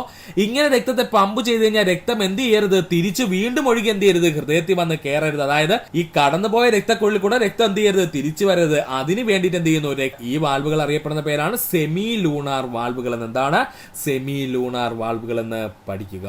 അടുത്തതായി നമ്മൾ നോക്കാൻ പോകുന്നതാണ് ഹൃദയത്തിന്റെ പ്രവർത്തനം. എന്താണ് ഹൃദയത്തിന്റെ പ്രവർത്തനം? ഹൃദയത്തിന്റെ സങ്കോച വികാസങ്ങൾക്ക് തുടക്കം കുറിക്കുന്നത് സ്പന്ദന നിരക്ക് നിയന്ത്രിക്കുന്നതുമായ ഭാഗമാണ് സൈനോ ഏട്രിയൽ നോഡ് അഥവാ എസ് എ നോഡ് എന്നൊക്കെ പറയും കേട്ടോ. ഒരുപാട് തവണ PS ചോദിച്ചതാണ്, സുഹൃത്തുക്കൾ പഠിച്ചു വെച്ചോളണേ, ഇമ്പോർട്ടന്റ് ആണ്. ഹൃദയത്തിന്റെ സങ്കോച വികാസങ്ങൾക്ക് തുടക്കം കുറിക്കുന്നതും സ്പന്ദന നിരക്ക് നിയന്ത്രിക്കുന്നതുമായ ഭാഗമാണ് സൈനോ ഏട്രിയൽ നോഡ്. പേരെന്താണ്? Sino atrial node. Sino atrial നോഡിന്റെ സ്ഥാനം വലത് ഏട്രിയത്തിന്റെ ഭിത്തിയിൽ സ്ഥിതി ചെയ്യുന്നു. Important point, sino atrial node എവിടെയാ സ്ഥിതി ചെയ്യുന്നത്? വലത് ഏട്രിയത്തിന്റെ ഭിത്തികളിലാണ് സ്ഥിതി ചെയ്യുന്നത്. ഹൃദയത്തിന്റെ പേസ് മേക്കർ എന്നറിയപ്പെടുന്നത് സൈനോ ഏട്രിയൽ നോഡാണ്. ഹൃദയത്തിന്റെ പേസ് മേക്കർ എന്നറിയപ്പെടുന്നത് ആരാണ്? സൈനോ ഏട്രിയൽ നോഡാണ്. ഏതാണ്? സൈനോ ഏട്രിയൽ നോഡാണ്. ഒന്നുകൂടി പറയാം സുഹൃത്തുക്കളെ, ശ്രദ്ധിക്കുക. ഹൃദയത്തിന്റെ പ്രവർത്തനമാണ് നമ്മൾ പറഞ്ഞത്. ഹൃദയത്തിന്റെ സങ്കോച വികാസങ്ങൾക്ക് തുടക്കം കുറിക്കുന്നത് സ്പന്ദന നിരക്ക് നിയന്ത്രിക്കുന്നതുമായ ഭാഗം സൈനോ ഏട്രിയൽ നോഡാണ്. സൈനോ ഏട്രിയൽ നോഡിന്റെ സ്ഥാനം വലത് ഏട്രിയത്തിന്റെ ഭിത്തിയിൽ സ്ഥിതി ചെയ്യുന്നു. ഹൃദയത്തിന്റെ പേസ് മേക്കർ എന്നറിയപ്പെടുന്നത് സൈനോ ഏട്രിയൽ നോഡാണ്. പഠിക്കുക. അടുത്തതായി നമുക്ക് കുറച്ച് ടേംസ് പഠിക്കാനുണ്ട്. ഹൃദയവുമായി ബന്ധപ്പെട്ട് നമുക്ക് ഓരോന്നായിട്ട് പഠിക്കാം കേട്ടോ. ഹൃദയസ്പന്ദനം എന്താ സുഹൃത്തുക്കളെ? ഹൃദയസ്പന്ദനം എന്ന് പറഞ്ഞു കഴിഞ്ഞാൽ ഒരു സിസ്റ്റലിയും ഒരു ഡയസ്റ്റലിയും ചേർന്നതാണ് ഹൃദയസ്പന്ദനം എന്നറിയപ്പെടുന്നത്. ഒരു സിസ്റ്റലിയും ഒരു ഡയസ്റ്റലിയും ചേർന്നതാണ് ഹൃദയസ്പന്ദനം എന്നറിയപ്പെടുന്നത്. കൺഫ്യൂഷൻ ഒന്നും വേണ്ട, എന്താണ് സിസ്റ്റലി എന്നും എന്താണ് ഡയസ്റ്റലി എന്നും ഒക്കെ നമുക്ക് വിശദമായിട്ട് പറയാം. അപ്പോൾ ഹൃദയസ്പന്ദനം എന്ന് പറഞ്ഞാൽ സിമ്പിൾ ആയിട്ട് എന്ന് പറയാം, ഒരു സിസ്റ്റലിയും ഒരു ഡയസ്റ്റലിയും ചേർന്നതാണ് ഹൃദയസ്പന്ദനം എന്ന് പറയുന്നത്. ഹൃദയസ്പന്ദനത്തിന് ആവശ്യമായ സമയം 0.8 സെക്കൻഡ്. PSC പ്രീവിയസ് ക്വസ്റ്റ്യൻ ആണ്. ഹൃദയസ്പന്ദനത്തിന് ആവശ്യമായ സമയം എത്രയാണ്? 0.8 സെക്കൻഡ് ആണ്. ഹൃദയം ഒരു മിനിറ്റിൽ ശരാശരി സ്പന്ദിക്കുന്നത് 72 തവണ. വീണ്ടും വന്നിരിക്കുന്നു പ്രീവിയസ് ക്വസ്റ്റ്യൻ. മനുഷ്യ ഹൃദയം ഒരു മിനിറ്റിൽ എത്ര തവണ ശരാശരി സ്പന്ദിക്കുന്ന സുഹൃത്തുക്കളെ? 72 തവണ.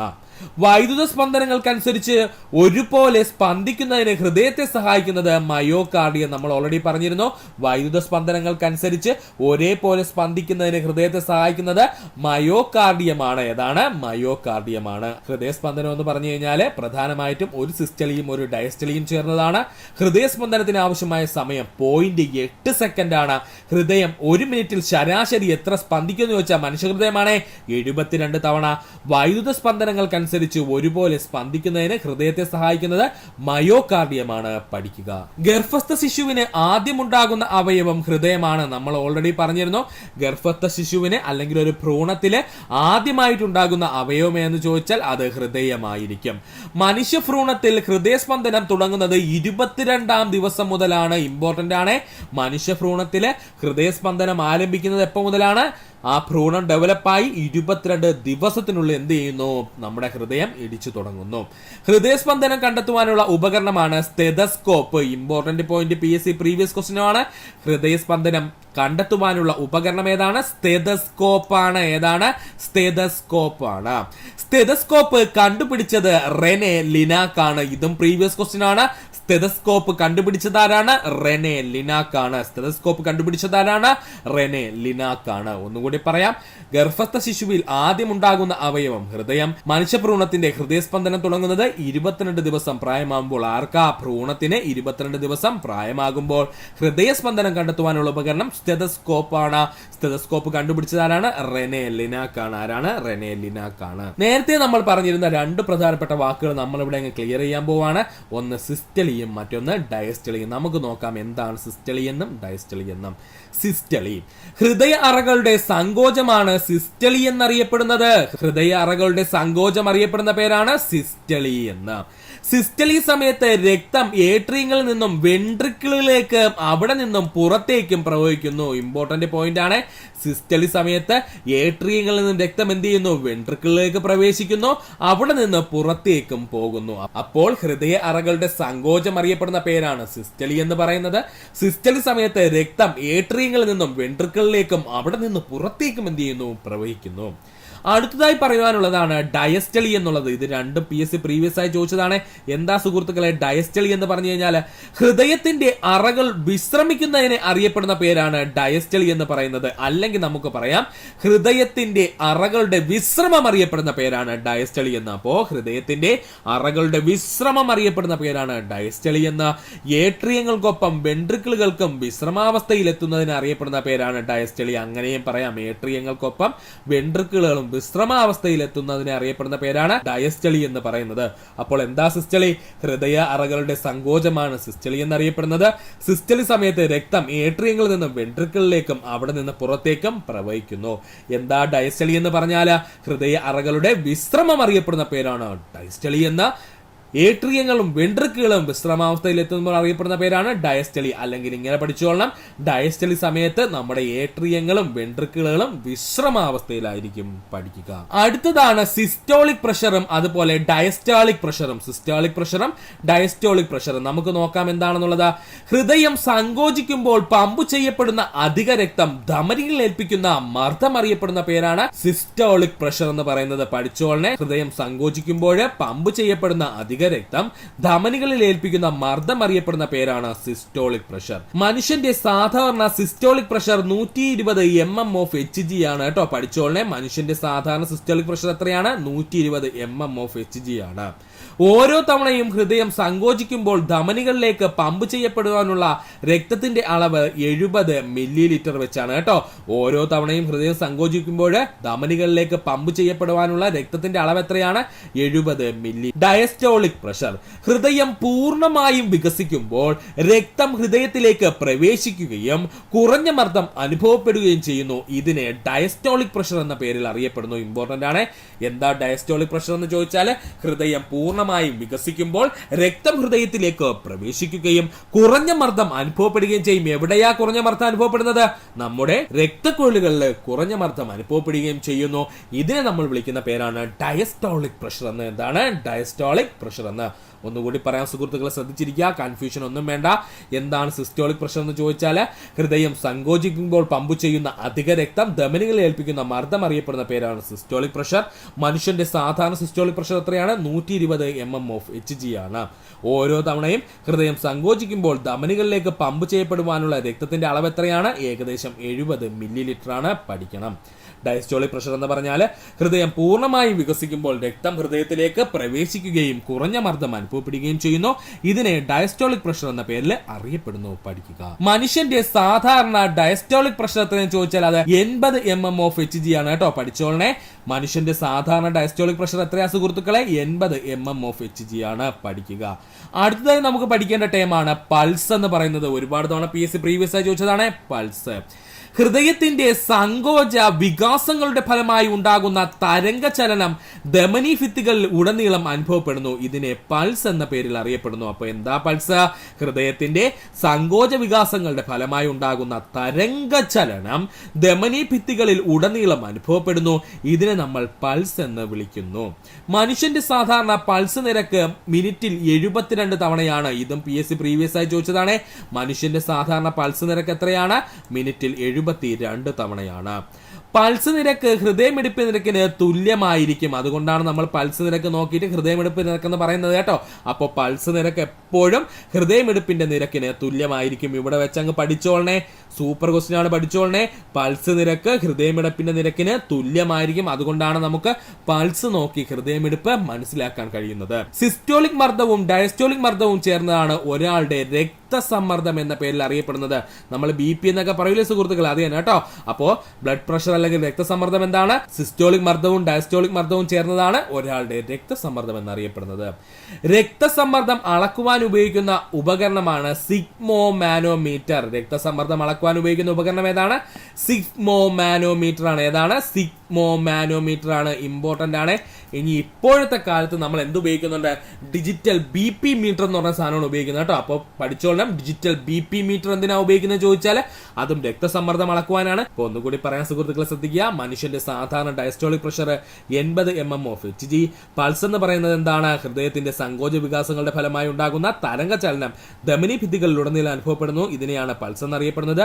മനുഷ്യന്റെ ശരാശരി പൾസ് നിരക്ക് 72 തവണയാണ് മിനിറ്റില്. അതുപോലെ തന്നെ പൾസ് നിരക്ക് ഹൃദയമിടിപ്പ് നിരക്കിന് തുല്യമായിരിക്കും. പിന്നെ നമ്മൾ എന്താ പറഞ്ഞത്? രക്തസമ്മർദ്ദത്തെ കുറിച്ചാണ് പറഞ്ഞത്. സിസ്റ്റോളിക് മർദ്ദവും ഡയസ്റ്റോളിക് മർദ്ദവും ചേർന്നതാണ് ഒരാളുടെ രക്തസമ്മർദ്ദം എന്ന് പറയുന്നത്. രക്തസമ്മർദ്ദം അളക്കുവാനുള്ള ഉപകരണം സിഗ്മോ മാനോമീറ്റർ. എന്താണ്? സിഗ്മോ മാനോമീറ്റർ ആണ് പഠിക്കുക. മനുഷ്യന്റെ സാധാരണ രക്തസമ്മർദ്ദ നിരക്ക് എന്ന് പറയുന്നത് 120/80 mm/Hg ആണ്. ഇതങ്ങ് പഠിച്ചു വെച്ചോളനെ. ആദ്യം 120 ആണേ വരുന്നത്, വലിയവനാണേ ആദ്യം കൊടുക്കാനുള്ളത്, എന്നിട്ട് ചെറിയവന് കൊടുക്കാവൂ. അപ്പൊ 120/80 mm/Hg ആണ്. ഇത് PSC തിരിച്ചു ചോദിച്ചിട്ടുണ്ട്. ഒത്തിരി സുഹൃത്തുക്കൾക്ക് നെഗറ്റീവ് അടിച്ചു കൊടുത്തതാണ്. പഠിച്ചോളനെ, ഇമ്പോർട്ടന്റ് ആണ്. ഇങ്ങനെയുള്ള ചോദ്യങ്ങൾ PSC സ്ഥിരം നമ്മളെ തെറ്റിക്കാൻ ചോദിക്കും. മനുഷ്യന്റെ സാധാരണ രക്തസമ്മർദ്ദ നിരക്ക് എത്രയാണ്? 120/80 mm/Hg ആണ്. വലിയ ആൾ ആദ്യം എഴുതണം, ചെറിയ ആളെ രണ്ടാമത് എഴുതണം. സാധാരണ നിരക്കിനേക്കാൾ രക്തസമ്മർദ്ദം കൂടുന്ന അവസ്ഥയാണ് അതിരക്തസമ്മർദ്ദം അഥവാ ഹൈപ്പർ ടെൻഷൻ എന്നറിയപ്പെടുന്നത്. സാധാരണ നിരക്കിൽ നിന്നും രക്തസമ്മർദ്ദം കൂടുന്ന അവസ്ഥ അറിയപ്പെടുന്ന പേരാണ് അതിരക്തസമ്മർദ്ദം അല്ലെങ്കിൽ ഹൈപ്പർ ടെൻഷൻ എന്ന പേരിൽ അറിയപ്പെടുന്നു. സാധാരണ നിരക്കിൽ നിന്നും രക്തസമ്മർദ്ദം കുറയുന്ന അവസ്ഥയാണെങ്കിൽ അതിനെ വിളിക്കുന്ന പേരാണ് ഹൈപ്പോ ടെൻഷൻ. ഇത് രണ്ടും PSC പ്രീവിയസ് ആണ്. സാധാരണ നിരക്കിൽ നിന്നും രക്തസമ്മർദ്ദം കൂടുകയാണെങ്കിൽ അതിനെ അതിരക്തസമ്മർദ്ദം അഥവാ ഹൈപ്പർ ടെൻഷൻ എന്ന് പറയുന്നു. സാധാരണ നിരക്കിൽ നിന്നും രക്തസമ്മർദ്ദം കുറയുന്ന അവസ്ഥയാണെങ്കിൽ അതിനെ നമുക്ക് ഹൈപ്പോ ടെൻഷൻ എന്നും പറയുന്നു. അതിരക്തസമ്മർദ്ദത്തിനുള്ള പ്രധാന കാരണങ്ങളാണ് ഉപ്പിന്റെയും കൊഴുപ്പിന്റെയും അമിതമായ ഉപയോഗം, പുകവലി, വ്യായാമക്കുറവ്. ഇത് മൂന്നും PSC പ്രീവിയസ് ആയി ചോദിച്ചിട്ടുള്ളതാണ്. പഠിച്ചോളനെ. ഉപ്പിന്റെയും കൊഴുപ്പിന്റെയും അമിതമായ ഉപയോഗവും പുകവലിയും വ്യായാമക്കുറവും അതിരക്തസമ്മർദ്ദത്തിനുള്ള പ്രധാന കാരണങ്ങളാണ്. ഹൈപ്പർ ടെൻഷനും ഹൈപ്പോ ടെൻഷനും പരിഹരിക്കപ്പെട്ടില്ലെങ്കിൽ സംഭവിക്കുന്നതാണ് പക്ഷാഘാതം അഥവാ സ്ട്രോക്കും ഹൃദയാഘാതവും. ഇത് രണ്ട് കേസിലും വരും കേട്ടോ. ഹൈപ്പർ ടെൻഷൻ ആയിക്കോട്ടെ ഹൈപ്പോ ടെൻഷൻ ആയിക്കോട്ടെ, ഇത് രണ്ടിനെയും കൃത്യമായിട്ട് കണ്ടെത്തി ചികിത്സിച്ചില്ല എന്നുണ്ടെങ്കിൽ അത് പക്ഷാഘാതം അഥവാ സ്ട്രോക്ക് ഉണ്ടാകുന്നതിനോ അല്ലെങ്കിൽ ഹൃദയാഘാതത്തിനോ കാരണമാകും. പഠിക്കുക. അടുത്തതായി നമുക്ക് പഠിക്കേണ്ടതാണ് കൃത്രിമ പേസ് മേക്കർ. നമ്മൾ പറഞ്ഞിരുന്നു നമ്മുടെ ഹൃദയത്തിന്റെ പേസ് മേക്കർ എന്നറിയപ്പെടുന്നത് SA നോഡാണെന്ന്. എന്നാൽ നമ്മൾ ഇവിടെ പഠിക്കാൻ പോകുന്നത് കൃത്രിമ പേസ് മേക്കറിനെ പറ്റിയിട്ടാണ്. കൃത്രിമ പേസ് മേക്കർ കണ്ടെത്തിയത് വിൻസൻ ഗ്രേറ്റ് ബാച്ച് ആണ്. PSC previous question. കൃത്രിമ പേസ് മേക്കർ കണ്ടെത്തിയ വ്യക്തി ആരാണ്? വിൻസൻ ഗ്രേറ്റ് ബാച്ച് ആണ്. ഇദ്ദേഹം അമേരിക്കക്കാരനായിട്ട് ഒരു ശാസ്ത്രജ്ഞനാണ് കേട്ടോ. കൃത്രിമ പേസ് മേക്കർ കണ്ടെത്തിയത് ആരാണ്? വിൻസൻ ഗ്രേറ്റ് ബാച്ച് ആണ്. ഇദ്ദേഹം അമേരിക്കക്കാരനായിട്ടുള്ള ഒരു സയന്റിസ്റ്റ് ആണ്. കൃത്രിമ പേസ് മേക്കർ ശസ്ത്രക്രിയ ആദ്യമായി നടന്നത് 1960 മുതൽ. കൃത്രിമ പേസ് മേക്കർ ശസ്ത്രക്രിയ ആദ്യമായി നടന്നത് 1960 മുതൽ.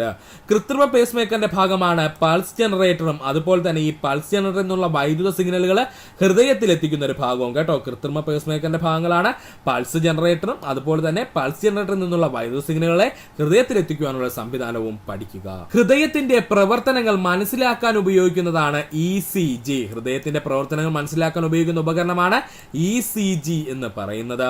ECGയുടെ പൂർണ്ണരൂപം ഇലക്ട്രോ കാർഡിയോഗ്രാം. ഒരുപാട് തവണ PSC പ്രീവിയസ് ആയി കോച്ച് ചോദ്യം. ECGയുടെ പൂർണ്ണരൂപം എന്താ സുഹൃത്തുക്കളെ? Electro cardiogram. ECGയുടെ പൂർണ്ണരൂപം ഇലക്ട്രോ കാർഡിയോഗ്രാം എന്നാണ്. പഠിച്ചു വെച്ചോളണം. ECG കണ്ടെത്തിയത് വില്യം ഐന്തോവൻ. പണ്ട് ഒരുപാട് തവണ PSC പ്രീവിയസ് ആയി ചോദിച്ചതാണ്. ECG കണ്ടെത്തിയ ശാസ്ത്രജ്ഞൻ ആരാണ്? വില്യം ഐന്തോവൻ ആണ്. ലോകത്തിലെ ആദ്യത്തെ കൃത്രിമ ഹൃദയമാണ് ജാർവിക് 7 എന്ന് പറയുന്നത്. ലോകത്തിലെ ആദ്യത്തെ കൃത്രിമ ഹൃദയം ഏതായിരുന്നു? ജാർവിക് 7 ആയിരുന്നു. ജാർവിക് 7 കൃത്രിമ ഹൃദയം രൂപകൽപ്പന ചെയ്ത വ്യക്തി റോബർട്ട് ജാർവിക് ആണ്. ജാർവിക് 7 എന്ന കൃത്രിമ ഹൃദയം രൂപകൽപ്പന ചെയ്ത വ്യക്തി ആരാണ്? റോബർട്ട് ജാർവിക് ആണ്. ഒന്നുകൂടി പറയാം. ഹൃദയത്തിന്റെ പ്രവർത്തനങ്ങൾ മനസ്സിലാക്കുന്നതിന് ഉപയോഗിക്കുന്ന ഉപകരണം ECG. ECGയുടെ പൂർണ്ണരൂപം ഇലക്ട്രോ കാർഡിയോഗ്രാം എന്നാണ്. ECG കണ്ടെത്തിയത് വില്യം ഐന്തോവൻ ആണ്. ലോകത്തിലെ ആദ്യത്തെ കൃത്രിമ ഹൃദയം ജാർവിക് 7 ആണ്. ജാർവിക് 7 കൃത്രിമ ഹൃദയം രൂപകൽപ്പന ചെയ്ത വ്യക്തി റോബർട്ട് ജാർവിക് ജാർവിക്കാണ്. ആരാണ്? റോബർട്ട് ജാർവിക്കാണ് പഠിക്കുക. ഇനി നമുക്ക് പഠിക്കുവാനുള്ളതാണ് PSC ഇപ്പോൾ ട്രെൻഡിങ്ങിൽ കിടക്കുന്ന ചോദ്യമേഖലയിൽ വരുന്ന കുറച്ച് പോയിന്റ്സ് നമുക്ക് നോക്കാം. ഹൃദയ സംബന്ധമായ രോഗങ്ങൾ ഇപ്പോൾ അങ്ങോട്ട് ചോദിക്കുന്നുണ്ടേ, ശ്രദ്ധിച്ചോളുക. ആൻജീന. എന്താണ് ആൻജീന? എന്താ ആൻജീന എന്ന് പറഞ്ഞു കഴിഞ്ഞാൽ ഹൃദയപേശികളിലേക്കുള്ള രക്തചംക്രമണം കുറയുന്നത് മൂലം അനുഭവപ്പെടുന്ന അതികഠിനമായ വേദന അറിയപ്പെടുന്ന പേരാണ് ആൻജീന എന്ന് പറയുന്നത്. എന്താ ആൻജീന എന്ന് പറഞ്ഞാൽ ഹൃദയപേശികളിലേക്കുള്ള രക്തചംക്രമണം കുറയുന്നത് മൂലം അനുഭവപ്പെടുന്ന അതികഠിനമായ വേദനയാണ് ആൻജീന എന്നറിയപ്പെടുന്നത്. കാർഡിയോമയോപ്പതി. അടുത്തതാണ് കാർഡിയോമയോപ്പതി. ഹൃദയപേശികൾക്കുണ്ടാകുന്ന രോഗമാണ് കാർഡിയോമയോപ്പതി. കാർഡിയോമയോപ്പതി. വാദപ്പനി. PSC ഒരുപാട് തവണ പ്രീവിയസ് ആയി ചോദിച്ചതാണ് വാദപ്പനി പ്രധാനമായിട്ടും ബാധിക്കുന്ന ശരീരാവയവം ചോദിച്ചാൽ ഹൃദയത്തിലെ വാൾവുകളെയാണ് കേട്ടോ. ഇമ്പോർട്ടന്റ് ആണ്. വാദപ്പനി പ്രധാനമായിട്ടും ബാധിക്കുന്ന ശരീരാവയവം ഏതാണ്? നമ്മുടെ ഹൃദയത്തിലെ വാൾവുകളെയാണ്. വാദപ്പനി പ്രധാനമായിട്ടും ബാധിക്കുന്ന ശരീരാവയവം ഹൃദയത്തിലെ വാൾവുകളെയാണ്. അടുത്തതാണ് ടാക്കികാർഡിയ അല്ലെങ്കിൽ ടാക്കികാർഡിയ എന്നൊക്കെ പറയും കേട്ടോ. ടാക്കികാർഡിയ എന്നൊക്കെ പറയും. ഹൃദയത്തിന്റെ സാധാരണഗതിയിലുള്ള സ്പന്ദന നിരക്കിനേക്കാൾ കൂടിയ സ്പന്ദന നിരക്ക് അറിയപ്പെടുന്ന പേരാണ് ടാക്കികാർഡിയ എന്ന്. അതായത് നമ്മൾ സാധാരണ മനുഷ്യന്റെ ഹൃദയസ്പന്ദന നിരക്ക് 72 എന്ന് നമുക്കറിയാം. എന്നാൽ അതിൽ നിന്നും കൂടുതൽ, ഏകദേശം ഒരു 100ൽ കൂടുതലായിട്ട് ഹൃദയസ്പന്ദന നിരക്ക് വന്നു കഴിഞ്ഞാൽ അല്ലെങ്കിൽ ഹാർട്ട് ബീറ്റ് വന്നു കഴിഞ്ഞാൽ അതിന്റെ അവസ്ഥയെ നമ്മൾ വിളിക്കുന്ന പേരാണ് ടാക്കികാർഡിയ എന്ന് കേട്ടോ. അപ്പോൾ ഹൃദയത്തിന്റെ സാധാരണഗതിയിലുള്ള സ്പന്ദന നിരക്കിനേക്കാൾ കൂടിയ സ്പന്ദന നിരക്ക് അറിയപ്പെടുന്ന പേരാണ് ടാക്കികാർഡിയ എന്ന് പഠിക്കുക. ഒന്നുകൂടി പറയാം സുഹൃത്തുക്കളെ, ശ്രദ്ധിക്കുക. ഹൃദയ സംബന്ധമായ രോഗങ്ങളെ പറ്റിയാണ് നമ്മൾ പറയുന്നത്. ആദ്യമായി നമ്മൾ പറഞ്ഞതാണ് ആൻജീന. എന്ന് വെച്ചാൽ എന്താണ്? ഹൃദയപേശികളിലേക്കുള്ള രക്തചംക്രമണം കുറയുന്നത് മൂലം അനുഭവപ്പെടുന്ന അതികഠിനമായ വേദനയാണ് ആൻജീന. എന്താ? കാർഡിയോമയോപ്പതി. ഹൃദയപേശികൾക്കുണ്ടാകുന്ന വൈകല്യ രോഗം അറിയപ്പെടുന്ന പേരാണ് കാർഡിയോമയോപ്പതി എന്ന്. വാദപ്പനി എന്ന് പറഞ്ഞാൽ പ്രധാനമായിട്ടും വാദപ്പനി ബാധിക്കപ്പെടുന്ന ശരീരാവയവം ചോദിച്ചാൽ നമ്മുടെ ഹൃദയത്തിന്റെ വാൽവുകളെയാണ് കേട്ടോ. ടാക്കികാർഡിയ എന്ന് പറഞ്ഞാൽ ഹൃദയത്തിന്റെ സാധാരണഗതിയിലുള്ള സ്പന്ദന നിരക്കിനേക്കാൾ കൂടിയ സ്പന്ദന നിരക്ക് അറിയപ്പെടുന്ന പേരാണ് ടാക്കികാർഡിയ എന്ന് പഠിക്കുക. ഇനി നമുക്ക് പഠിക്കാനുള്ളതാണ് ഹൃദയം മാറ്റിവെക്കൽ ശസ്ത്രക്രിയ. എന്താണ് ഹൃദയം മാറ്റിവെക്കൽ ശസ്ത്രക്രിയ? ഒരുപാട് തവണ PSC പ്രീവിയസ് ആയി ചോദിച്ച ഒത്തിരി പോയിന്റ് ഇതിനകത്ത് വരുന്നുണ്ട്. ഹൃദയം മാറ്റിവെക്കൽ ശസ്ത്രക്രിയ. സുഹൃത്തുക്കളെ, ഹൃദയം മാറ്റിവെക്കൽ ശസ്ത്രക്രിയയെ കുറിച്ച് പറയുമ്പോൾ അപ്പോൾ തന്നെ നിങ്ങൾ 3 എന്ന് പറയുന്ന നമ്പർ അങ്ങ് ഓർത്ത് വെച്ചോളണം കേട്ടോ. ഹൃദയം മാറ്റിവെക്കൽ ശസ്ത്രക്രിയ എന്ന് പറയുമ്പോൾ അപ്പോൾ തന്നെ 3 എന്ന് പറയുന്ന നമ്പർ അങ്ങ് ഓർത്ത് വെച്ചോളണം. കാരണം ഇത് വളരെ ഇമ്പോർട്ടന്റ് ആണ്. ഈ 3 എന്ന് പറയുന്നത് നിങ്ങൾക്ക് 1 മാർക്ക് ഈ 3 ഒപ്പിച്ചേരും കേട്ടോ. അപ്പോൾ ഹൃദയം മാറ്റിവെക്കൽ ശസ്ത്രക്രിയ എന്ന് ആലോചിച്ച് കഴിഞ്ഞാൽ അപ്പോൾ തന്നെ എന്തെന്ന് ആലോചിക്കുക? 3 എന്ന് പറയുന്ന നമ്പർ ആലോചിക്കുക. കാരണം ഈ ഹൃദയം മാറ്റിവെക്കൽ ശസ്ത്രക്രിയയുടെ വർഷങ്ങളെല്ലാം കൂടെ കിടക്കുന്ന ഈ 3-നകത്താണ് കേട്ടോ. അപ്പോൾ നമുക്ക് നോക്കാം. ലോകത്തിൽ ആദ്യമായി ഹൃദയമാറ്റ ശസ്ത്രക്രിയ നടത്തിയത് ഡോക്ടർ ക്രിസ്ത്യൻ ബെർണാഡ് ആയിരുന്നു. അദ്ദേഹം എവിടെ വെച്ചാണ് നടത്തിയത്? സൗത്ത് ആഫ്രിക്കയിൽ വെച്ചായിരുന്നു. ലോകത്തിൽ ആദ്യമായിട്ട് ഹൃദയം മാറ്റ ശസ്ത്രക്രിയ അല്ലെങ്കിൽ ഹൃദയം മാറ്റിവെക്കൽ ശസ്ത്രക്രിയ നടത്തിയത് ഡോക്ടർ ക്രിസ്ത്യൻ ബെർണാഡ് ആണ്. അദ്ദേഹം എവിടെയാ ചെയ്തത്? സൗത്ത് ആഫ്രിക്കയിലായിരുന്നു. ഇത് പഠിക്കാൻ ഒരു ഐഡിയ പറഞ്ഞുതരാൻ സുഹൃത്തുക്കളെ. ലോകത്തിൽ ആദ്യമായിട്ട് ഹൃദയ ശസ്ത്രക്രിയ നടത്തിയത് ബാറിൽ വെച്ചാണ് നിങ്ങൾ പഠിക്കുക. അത് എവിടെയുള്ള ബാറിലാണ്? ആ സൗത്ത് ആഫ്രിക്കയിലുള്ള ബാറിലാണെന്ന് പഠിക്കുക. അപ്പോൾ ആദ്യമായിട്ട് ലോകത്ത് ഹൃദയം മാറ്റി വെച്ചത് ഒരു ബാറിൽ വെച്ചായിരുന്നു. അത് സൗത്ത് ആഫ്രിക്കയിലുള്ള ഒരു ബാറിലായിരുന്നു എന്നങ്ങ് ഓർത്ത് വെച്ചിരിക്കുക. അപ്പോൾ ലോകത്തിൽ ആദ്യമായി ഹൃദയം മാറ്റിവെക്കൽ ശസ്ത്രക്രിയ നടത്തിയതാരാ? ഡോക്ടർ ക്രിസ്ത്യൻ ബെർണാഡ് ആണ്. ബാർ എന്ന് വെച്ചാൽ ബെർണാഡ് കേട്ടോ. എവിടെ വെച്ചാണ് നടത്തിയത്? സൗത്ത് ആഫ്രിക്കയിലാണ്. ഏറ്റവും ഇമ്പോർട്ടന്റ് പോയിന്റ് ആണ് ഇനി പറയാൻ പോകുന്നത്. 1967 ഡിസംബർ മാസം 3-ാം തീയതി 1967 ഡിസംബർ മാസം 3-ാം തീയതിയാണ് എന്ത്? ഹൃദയം മാറ്റ ശസ്ത്രക്രിയ നടന്നത് കേട്ടോ.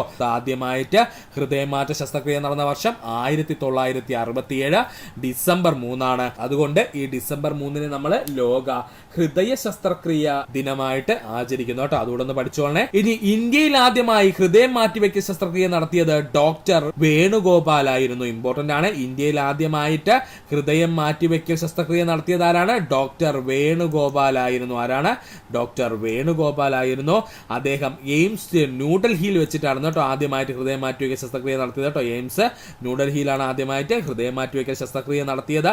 1994 ഓഗസ്റ്റ് 3-നായിരുന്നു ഹൃദയം മാറ്റിവെക്കൽ ശസ്ത്രക്രിയ ഇന്ത്യയിൽ വിജയകരമായി നടത്തിയത് കേട്ടോ. അപ്പോൾ ഇന്ത്യയിൽ ആദ്യമായി ഹൃദയം മാറ്റിവെക്കൽ ശസ്ത്രക്രിയ നടത്തിയത് ഡോക്ടർ വേണുഗോപാലാണ്. വർഷം 1994 1994 ആഗസ്റ്റ് 3 അതാണ് കേട്ടോ പറഞ്ഞത്. ഒരു 3ന്റെ കളിയായി ഹൃദയം മാറ്റിവെക്കിയ ശസ്ത്രക്രിയ മൊത്തം 1994 ഓഗസ്റ്റ് 3 എയിംസ് ന്യൂഡൽഹിയിൽ വെച്ചാണ് എന്ത് ചെയ്തത്, ഈ പറഞ്ഞിരിക്കുന്ന ഹൃദയം മാറ്റിവെക്കിയ ശസ്ത്രക്രിയ നടത്തിയത്. ഇങ്ങനെ വിജയകരമായിട്ട് ഇന്ത്യയിൽ വെച്ച് നമ്മൾ ആദ്യമായിട്ട് ഒരു ഹൃദയം മാറ്റിവെക്കിയ ശസ്ത്രക്രിയ നടത്തിയ ഓഗസ്റ്റ് 3 നമ്മൾ ദേശീയ ഹൃദയ ശസ്ത്രക്രിയാ ദിനമായിട്ട് ആചരിക്കുന്നു കേട്ടോ. അപ്പോൾ ദേശീയ ഹൃദയ ശസ്ത്രക്രിയാ ദിനം എന്നാണ് ആഗസ്റ്റ് 3. ദേശീയ ഹൃദയ ശസ്ത്രക്രിയാ ദിനം ആഗസ്റ്റ് 3. അതുപോലെ ലോക ശസ്ത്രക്രിയാ ദിനം എന്നതാണ് ഡിസംബർ 3 പഠിക്കുക.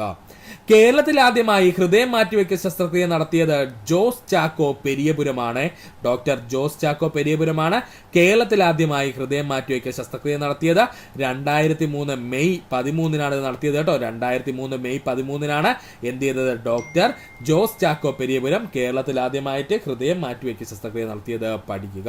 ഇത് എവിടെ വെച്ചാ ചെയ്തത്, മെഡിക്കൽ ട്രസ്റ്റ് ഹോസ്പിറ്റൽ എറണാകുളത്ത് വെച്ചായിരുന്നു കേട്ടോ. മെഡിക്കൽ ട്രസ്റ്റ് ഹോസ്പിറ്റൽ എറണാകുളത്ത് വെച്ചായിരുന്നു. ഒന്നാമത്തെ ചോദ്യം, താഴെ പറയുന്നവയിൽ പോർട്ടൽ സിരയുമായി ബന്ധമുള്ള പ്രസ്താവനകൾ ഏതെല്ലാമാണ്? ശരിയായ ഉത്തരം ഏതാ സുഹൃത്തുക്കളെ? 2ഉം 4ഉമാണ് ശരിയായ ഉത്തരം. അവയവങ്ങളിൽ നിന്നും അവയവങ്ങളിലേക്ക് രക്തം വഹിക്കുന്നു, പോഷകഘടകങ്ങളെ വില്ലസുകളിൽ നിന്നും കരളിലേക്ക് എത്തിക്കുന്നു. ഈ 2 ജോലിയുമാണ് പോർട്ടൽ സിരകൾ ചെയ്യുന്നത്. അത് നമുക്ക് വിശദമായി ഒന്ന് നോക്കാം. പോർട്ടൽ രക്തപരിചയ വ്യവസ്ഥ. ഹൃദയത്തിലെത്താതെ അവയവങ്ങളിൽ നിന്നും അവയവങ്ങളിലേക്ക് രക്തം വഹിക്കുന്ന സിരകൾ അറിയപ്പെടുന്ന പേരാണ് പോർട്ടൽ സിരകൾ. ഹൃദയത്തിലെത്താതെ അവയവങ്ങളിൽ നിന്നും അവയവങ്ങളിലേക്ക് രക്തം വഹിക്കുന്ന സിരകൾ അറിയപ്പെടുന്ന പേരാണ് പോർട്ടൽ സിരകൾ എന്ന്. അവയവങ്ങളിൽ നിന്നും ലോമികകളായി ആരംഭിച്ച്, എന്താ സുഹൃത്തുക്കളെ ലോമികകൾ എന്ന് പറഞ്ഞു കഴിഞ്ഞാൽ ഏറ്റവും നേർത്ത മൈക്രോസ്കോപ്പിലൂടെ കാണപ്പെടുന്ന അല്ലെങ്കിൽ അത്രയും ചെറുതായിട്ടുള്ള രക്തക്കൊള്ളുകൾ അറിയപ്പെടുന്ന പേരാണ് ലോമികകൾ എന്ന്. അപ്പോൾ അവയവങ്ങളിൽ നിന്നും ലോമികളായി ആരംഭിച്ച് അല്ലെങ്കിൽ ചെറിയ സൂക്ഷ്മമായ രക്തക്കൊള്ളുകളായി ആരംഭിച്ച് മറ്റൊരു അവയവത്തിലെ ലോമികളായി അവസാനിക്കുന്ന രക്തപരിചയ വ്യവസ്ഥ അറിയപ്പെടുന്ന പേരാണ് പോർട്ടൽ രക്തപരിചയ വ്യവസ്ഥ എന്ന്.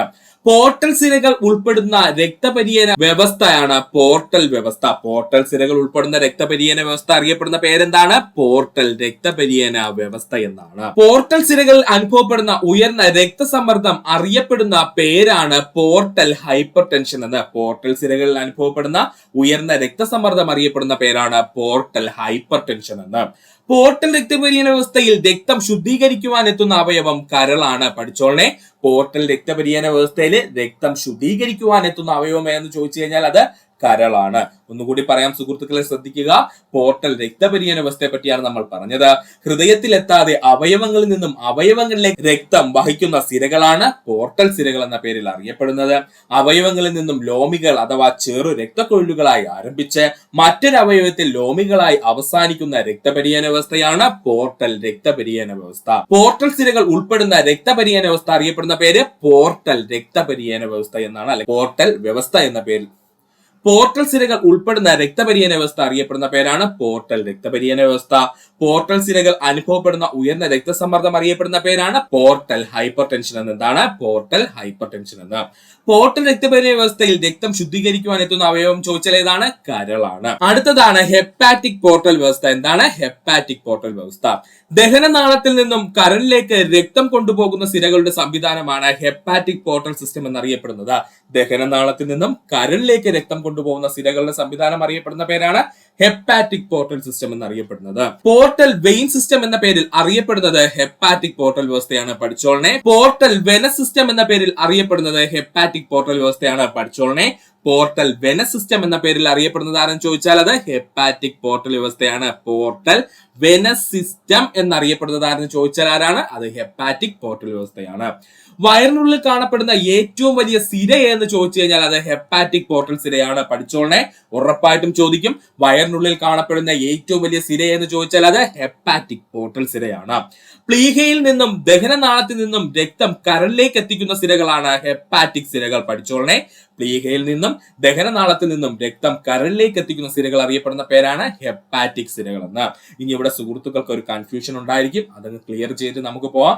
എന്തിനാ നമ്മുടെ ഹൃദയത്തിൽ പോകുന്നതിന് പകരം നമ്മുടെ ദഹനനാളത്തിൽ നിന്നും, അല്ലെങ്കിൽ നമുക്ക് പറയാം ഈസി ആയിട്ട് നമ്മുടെ കുടലിൽ നിന്നും രക്തം നേരെ കരളിലേക്ക് പോകുന്നത് എന്തെന്ന് സുഹൃത്തുക്കൾ ഒരു കൺഫ്യൂഷൻ ഉണ്ടാവും. വേറെ ഒന്നുമില്ല സുഹൃത്തുക്കളെ, നമ്മൾ കഴിക്കുന്ന ഭക്ഷണ പദാർത്ഥങ്ങളിലെല്ലാം ടോക്സിൻസ് ഉണ്ടല്ലേ. ടോക്സിൻ എന്ന് പറഞ്ഞു കഴിഞ്ഞാൽ എന്താ മലയാളത്തിലെ? നമ്മുടെ വിഷപദാർത്ഥങ്ങളാണ്. ഇങ്ങനെയുള്ള വിഷപദാർത്ഥങ്ങൾ നമ്മൾ ആഹാരം കഴിക്കുമ്പോൾ സ്വാഭാവികമായിട്ടും അതിനകത്ത് ചെറിയൊരു അളവിലെങ്കിലും കാണും. ഇതെവിടെ എത്തും? നമ്മുടെ വയറിനുള്ളിൽ എത്തും, അല്ലെങ്കിൽ നമ്മുടെ കുടലിനുള്ളിൽ എത്തും.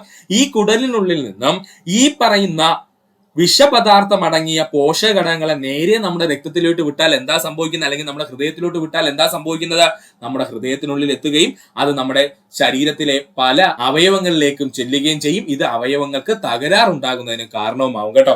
അതിനു വേണ്ടിയിട്ട് പ്രകൃതിയാ തന്നെ ചെയ്തിരിക്കുന്ന ഒരു സിസ്റ്റം എന്തെന്ന് ചോദിച്ചാൽ, ആദ്യം നമ്മുടെ കുടലിൽ നിന്നും ഈ പറഞ്ഞിരിക്കുന്ന ടോക്സിനെ മാറ്റുന്നതിന് വേണ്ടിയിട്ട് ഈ കുടലിൽ നിന്നും ഉണ്ടാകുന്ന രക്തം നേരെ എങ്ങോട്ട് പോകുന്നു, കരളിലേക്ക് പോകുന്നു. കരളിൽ എന്താ സംഭവിക്കുന്നതെന്ന് ചോദിച്ചാൽ, അത്യാവശ്യം കരളിന് പിടിച്ചെടുത്താൻ പറ്റുന്ന ടോക്സിനൊക്കെ ആണെന്നുണ്ടെങ്കിൽ കരൾ എന്ത് ചെയ്യും, അവിടെ വെച്ച് അവനെ അങ്ങ് ആ ടോക്സിറ്റി അല്ലെങ്കിൽ ഈ പറയുന്ന രക്തത്തിൽ ഉണ്ടാകുന്ന ആ ഒരു വിഷാംശം മാറ്റിയിട്ടായിരിക്കാം എന്ത് ചെയ്യുന്നത്, നേരെ ഹൃദയത്തിലേക്ക് രക്തത്തിനെ മാറ്റിവിടുന്നത്.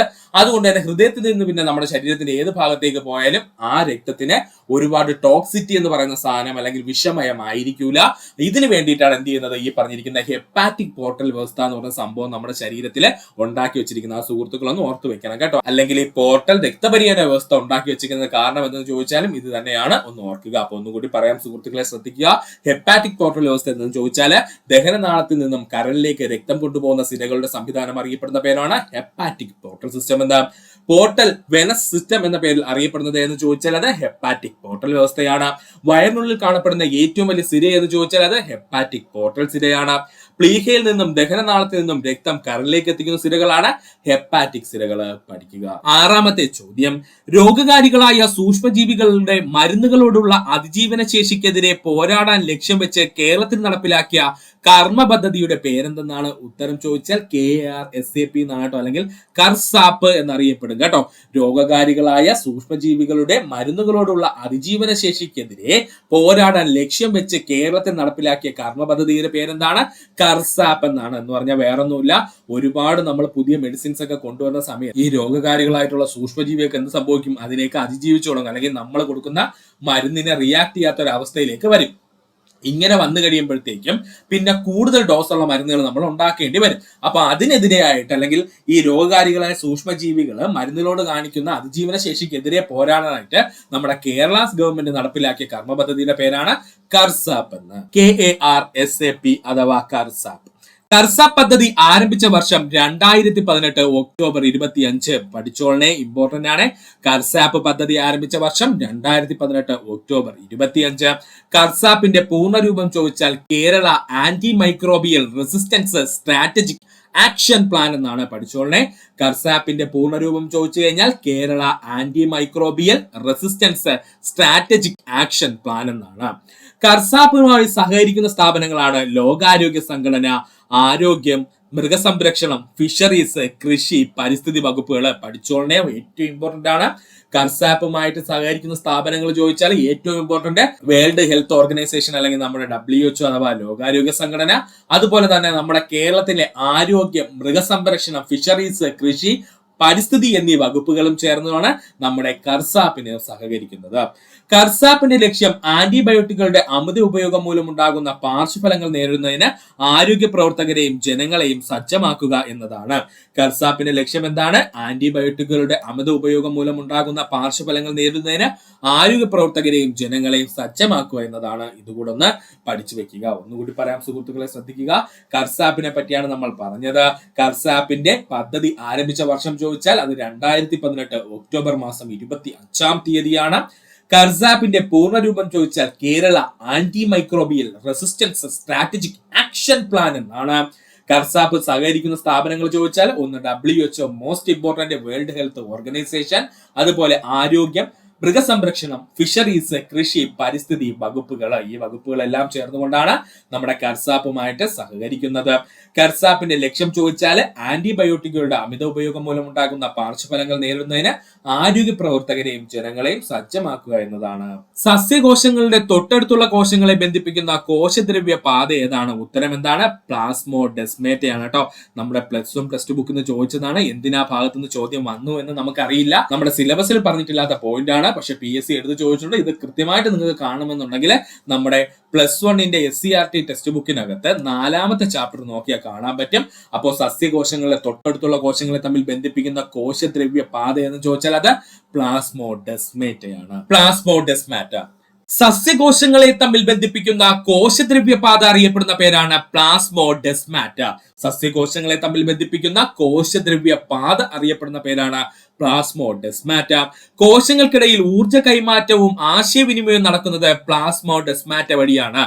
കോശങ്ങൾക്കിടയിൽ ഊർജ കൈമാറ്റവും ആശയവിനിമയവും നടക്കുന്നത് ഏത് വഴിയാണ്? പ്ലാസ്മോഡെസ്മാറ്റ വഴിയാണ്. പ്ലാസ്മോഡെസ്മാറ്റയെ ബന്ധപ്പെട്ടിരിക്കുന്ന സസ്യകോശങ്ങളുടെ ഭാഗമാണ് സൈറ്റോപ്ലാസം. പ്ലാസ്മോഡെസ്മാറ്റയുമായി ബന്ധപ്പെട്ടിരിക്കുന്ന സസ്യകോശത്തിലെ ഭാഗം എന്ന് ചോദിച്ചാൽ അത് സൈറ്റോപ്ലാസം ആണ്. പഠിച്ചോളനെ, പ്ലാസ്മോഡെസ്മാറ്റയുമായി ബന്ധപ്പെട്ടിരിക്കുന്ന സസ്യകോശത്തിലെ ഭാഗം എന്ന് ചോദിച്ചാൽ അത് സൈറ്റോപ്ലാസം ആണ്. അടുത്തതായി നമുക്ക് നോക്കാനുള്ളതാണ് അപ്പോപ്ലാസ്റ്റ് പാത. എന്താണ് അപ്പോപ്ലാസ്റ്റ് പാത? കോശാന്തര സ്ഥലങ്ങളിൽ കോശഭിത്തി എന്നിവയിലൂടെ മാത്രം നടക്കുന്ന ജലത്തിന്റെ സംവഹന പാത അറിയപ്പെടുന്ന പേരാണ് അപ്പോപ്ലാസ്റ്റ് പാത. അതായത് പ്ലാസ്മോഡെസ്മാറ്റ പറഞ്ഞുകൊണ്ട് പറയുന്നതാണ് സുഹൃത്തുക്കളെ. ചിലപ്പോൾ ഈ ഭാഗത്ത് നിന്നൊക്കെ ചോദ്യം വരാം. എന്താണ് അപ്പോപ്ലാസ്റ്റ് പാത എന്ന് ചോദിച്ചു കഴിഞ്ഞാല് കോശാന്തര സ്ഥലങ്ങളിൽ നിന്നും അതുപോലെ കോശഭിത്തി എന്നിവയിൽ മാത്രം നടക്കുന്ന ജലത്തിന്റെ സംവഹന പാത അറിയപ്പെടുന്ന പേരാണ് അപ്പോപ്ലാസ്റ്റ് പാത. എന്താണ് അപ്പോപ്ലാസ്റ്റ് പാത? അപ്പോപ്ലാസ്റ്റ് പാതയ്ക്ക് ഉദാഹരണമാണ് വേരിലൂടെയുള്ള ജലത്തിന്റെ സംവഹനം. പഠിച്ചു വെച്ചോളനെ. അപ്പോപ്ലാസ്റ്റ് പാതയ്ക്ക് ഉദാഹരണം ചോദിച്ചാല് വേരിലൂടെയുള്ള ജലത്തിന്റെ സംവഹനമാണ്. ഒന്നുകൂടി പറയാം സുഹൃത്തുക്കളെ, ശ്രദ്ധിക്കുക. പ്ലാസ്മോഡെസ്മാറ്റയാണ് നമ്മൾ ആദ്യം പറഞ്ഞത്. സസ്യകോശങ്ങളെ തമ്മിൽ ബന്ധിപ്പിക്കുന്ന കോശദ്രവ്യപാത അറിയപ്പെടുന്ന പേരാണ് പ്ലാസ്മോഡെസ്മാറ്റ. കോശങ്ങൾക്കിടയിൽ ഊർജ കൈമാറ്റത്തിനും ആശയവിനിമയവും നടക്കുന്നത് പ്ലാസ്മോഡെസ്മാറ്റ വഴിയാണ്. പ്ലാസ്മോഡെസ്മാറ്റ ബന്ധപ്പെട്ടിരിക്കുന്ന സസ്യകോശത്തിലെ ഭാഗം ചോദിച്ചാൽ അത് സൈറ്റോപ്ലാസമാണ്. അടുത്തതായി നമുക്ക് നോക്കാനുള്ളതാണ് അപ്പോപ്ലാസ്റ്റ് പാത. എന്താണ് അപ്പോപ്ലാസ്റ്റ് പാത എന്നാണ്? കോശാന്തര സ്ഥലങ്ങളിലും അതുപോലെ തന്നെ കോശഭിത്തി എന്നിവയിൽ മാത്രം നടക്കുന്ന ജലത്തിന്റെ സംവഹന പാത അറിയപ്പെടുന്ന പേരാണ് അപ്പോപ്ലാസ്റ്റ് പാത എന്ന് പറയുന്നത്. അപ്പോപ്ലാസ്റ്റ് പാതയ്ക്ക് ഉദാഹരണം ചോദിച്ചാൽ വേരിലൂടെയുള്ള ജലത്തിന്റെ സംവഹനം പഠിക്കുക. അടുത്തതാണ് സിംപ്ലാസ്റ്റിക് പാത. എന്താണ് സിംപ്ലാസ്റ്റിക് പാത എന്ന് പറഞ്ഞാൽ പ്ലാസ്മോഡെസ്മാറ്റയുടെ ഭാഗമായി നീണ്ടുകിടക്കുന്ന കോശദ്രവ്യ തന്തുക്കളിലൂടെ ജലത്തിന്റെ സംവഹനം അറിയപ്പെടുന്ന പേരാണ് സിംപ്ലാസ്റ്റിക് പാത എന്ന പേരിൽ അറിയപ്പെടുന്നത്. പഠിച്ചോളനെ. എന്താണ് സിംപ്ലാസ്റ്റിക് പാത എന്ന് ചോദിച്ചു കഴിഞ്ഞാല് പ്ലാസ്മോഡെസ്മാറ്റയുടെ ഭാഗമായി നീണ്ടുകിടക്കുന്ന കോശദ്രവ്യ തന്തുക്കളിലൂടെയുള്ള ജലത്തിന്റെ സംവഹനം അറിയപ്പെടുന്ന പേരാണ് സിംപ്ലാസ്റ്റിക് പാത എന്നറിയപ്പെടുന്നത്. അടുത്തതായി നമുക്ക് പഠിക്കേണ്ടതാണ് ഗട്ടേഷൻ. എന്താ സുഹൃത്തുക്കളെ ഗട്ടേഷൻ എന്ന് പറഞ്ഞാല് മൂലമർദ്ദത്തിന്റെ ഫലമായി ഇലകളിൽ കാണപ്പെടുന്ന സിരാസുഷിരങ്ങളിലൂടെ ജലം ദ്രാവക രൂപത്തിൽ നഷ്ടപ്പെടുന്നതിനെ ഗട്ടേഷൻ എന്ന പേരിൽ അറിയപ്പെടുന്നു. എന്താ ഗട്ടേഷൻ എന്ന് പറഞ്ഞു കഴിഞ്ഞാല് മൂലമർദ്ദത്തിന്റെ ഫലമായി ഇലകളിൽ കാണപ്പെടുന്ന സിരാസുഷിരങ്ങളിലൂടെ ജലം ദ്രാവക രൂപത്തിൽ നഷ്ടപ്പെടുന്നതിന് അറിയപ്പെടുന്ന പേരാണ് ഗട്ടേഷൻ എന്ന ഈ പോയിന്റിലൂടെ സുഹൃത്തുക്കൾ ഒന്ന് പഠിച്ചു വെക്കുക. ആദ്യമായി നമ്മൾ പഠിക്കാനുള്ളതാണ് ധാന്യകം അഥവാ കാർബോഹൈഡ്രേറ്റ്. ധാന്യകം അഥവാ കാർബോഹൈഡ്രേറ്റ്. കാർബൺ, ഹൈഡ്രജൻ, ഓക്സിജൻ ആരൊക്കെയാണ്? കാർബൺ, ഹൈഡ്രജൻ, ഓക്സിജൻ എന്നിവ കൊണ്ടാണ് ധാന്യകം നിർമ്മിച്ചിരിക്കുന്നത്. അപ്പോൾ ധാന്യകം നിർമ്മിച്ചിരിക്കുന്ന ബേസിക് ആരൊക്കെയാണ്? കാർബൺ, ഹൈഡ്രജൻ, ഓക്സിജൻ എന്നിവയെ ഉപയോഗിച്ചാണ്. ഇത് PSCയുടെ പ്രീവിയസ് ക്വസ്റ്റ്യൻ ആണ്. ശരീരപ്രവർത്തനങ്ങൾക്ക് ആവശ്യമായ ഊർജം നൽകുക എന്നതാണ് ഇതിന്റെ മുഖ്യധർമ്മം. അപ്പോ ധാന്യകം അല്ലെങ്കിൽ കാർബോഹൈഡ്രേറ്റിന്റെ മുഖ്യധർമ്മം എന്താ സുഹൃത്തുക്കളെ? ശരീരത്തിന് ആവശ്യമായ ഊർജം നൽകുക എന്നതാണ്. അന്നജം, പഞ്ചസാര, ഗ്ലൂക്കോസ്, സെല്ലുലോസ് എന്നിവ ധാന്യങ്ങളുടെ വിവിധ രൂപങ്ങളാണ്. അന്നജം, പഞ്ചസാര, ഗ്ലൂക്കോസ്, സെല്ലുലോസ് എന്നിവ ധാന്യങ്ങളുടെ വിവിധ രൂപങ്ങളാണ്. ധാന്യങ്ങൾ, കിഴങ്ങ് വർഗ്ഗങ്ങൾ എന്നിവയിൽ അന്നജ രൂപത്തിൽ ധാന്യകം ധാരാളമായി അടങ്ങിയിരിക്കുന്നു. പഠിച്ചോളനെ. ധാന്യങ്ങളും കിഴങ്ങ് വർഗ്ഗങ്ങൾ എന്നിവയിൽ അന്നജ രൂപത്തിലുള്ള ധാന്യകം ധാരാളമായി അടങ്ങിയിരിക്കുന്നു. അന്നജത്തിന്റെ സാന്നിധ്യം മനസ്സിലാക്കുന്നതിന് വേണ്ടിയിട്ടുള്ള ടെസ്റ്റ് ആണ് അയഡിൻ ടെസ്റ്റ്. PSCയുടെ പ്രീവിയസ് ക്വസ്റ്റ്യൻ ആണ്. അന്നജത്തിന്റെ സാന്നിധ്യം മനസ്സിലാക്കുന്നതിന് വേണ്ടിയിട്ടുള്ള ടെസ്റ്റ് ആണ് അയഡിൻ ടെസ്റ്റ് എന്നറിയപ്പെടുന്നത്. അന്നജം അയഡിനുമായി പ്രവർത്തിച്ച് കടും നീല നിറം ഉണ്ടാക്കുന്നു. അന്നജം അയഡിനുമായി പ്രവർത്തിച്ച് കടും നീല നിറം ഉണ്ടാക്കുന്നു. അപ്പോൾ ഒന്നുകൂടി പറയാം സുഹൃത്തുക്കളെ, ശ്രദ്ധിക്കുക. കാർബന്റെയും ഹൈഡ്രജന്റെയും ഓക്സിജന്റെയും കൂടിയുള്ള ഒരു രൂപമാണ് ധാന്യകം നിർമ്മിച്ചിരിക്കുന്നത്. ഇതിൽ PSC ചോദിച്ചിട്ടുള്ളത് താഴെ പറയുന്നവയിൽ ധാന്യകത്തിന്റെ ഭാഗം അല്ലെങ്കിൽ കാർബോഹൈഡ്രേറ്റിൽ കാണപ്പെടാത്ത മൂലകം ഏതെന്നായിരിക്കും ചോദിക്കുന്നത്. എന്നിട്ട് കാർബണും ഹൈഡ്രജനും ഓക്സിജനും തന്നിട്ട് ഏറ്റവും കൂടുതൽ PSC നൈട്രജൻ ആയിരിക്കും ഓപ്ഷൻ ഇട്ടിരിക്കുന്നത്. അതുകൊണ്ട് സുഹൃത്തുക്കൾ ശ്രദ്ധിച്ച് പഠിക്കുക. ശരീരപ്രവർത്തനങ്ങൾക്ക് ആവശ്യമായ ഊർജം നൽകുക എന്നതാണ് ഇതിന്റെ മുഖ്യധർമ്മം അല്ലെങ്കിൽ ധാന്യകങ്ങളുടെ മുഖ്യധർമ്മം എന്ന് പറയുന്നത്. അന്നജം, പഞ്ചസാര, ഗ്ലൂക്കോസ്, സെല്ലുലോസ് എന്നിവ ധാന്യകങ്ങളുടെ വിവിധ രൂപങ്ങളാണ്. ധാന്യങ്ങൾ, കിഴങ്ങുവർഗ്ഗങ്ങൾ എന്നിവയിൽ അന്നജ രൂപത്തിൽ ധാന്യകം ധാരാളമായി അടങ്ങിയിരിക്കുന്നു. അന്നജത്തിന്റെ സാന്നിധ്യം മനസ്സിലാക്കുന്നതിന് വേണ്ടിയിട്ടുള്ള ടെസ്റ്റാണ് അയഡിൻ ടെസ്റ്റ് എന്നറിയപ്പെടുന്നത്. അന്നജം അയഡിനുമായി പ്രവർത്തിച്ച് കാട്ടും നീല നിറം ഉണ്ടാക്കുന്നു. പഠിക്കും. അടുത്തതായി നമുക്ക് പഠിക്കാനുള്ളതാണ് മാംസ്യം അഥവാ പ്രോട്ടീൻ. മാംസ്യം അഥവാ പ്രോട്ടീൻ ശരീര നിർമ്മിതിക്കും വളർച്ചയ്ക്കും സഹായകരമായ പ്രധാനമായ ആഹാര ഘടകമാണ് പ്രോട്ടീൻ അഥവാ മാംസ്യം. പഠിച്ചോളെ, ശരീര നിർമ്മിതിക്കും വളർച്ചയ്ക്കും സഹായകരമായ പ്രധാന ആഹാര ഘടകമാണ് പ്രോട്ടീൻ അഥവാ മാംസ്യം. ശരീരകോശങ്ങൾ, മുടി, ദഹനരസങ്ങൾ തുടങ്ങിയവയുടെ നിർമ്മാണത്തിന് പ്രോട്ടീൻ അത്യാവശ്യമാണ്. ഇമ്പോർട്ടന്റ് പോയിന്റ് പഠിക്കുക. ശരീരകോശങ്ങൾ, മുടി, ദഹനരസങ്ങൾ തുടങ്ങിയവയുടെ നിർമ്മാണത്തിന് പ്രോട്ടീൻ അത്യാവശ്യമാണ്. ധാന്യങ്ങളുടെ അഭാവത്തിൽ ഊർജം ഉൽപ്പാദിപ്പിക്കുന്നത് പ്രോട്ടീൻ ആണ്. പഠിക്കുക.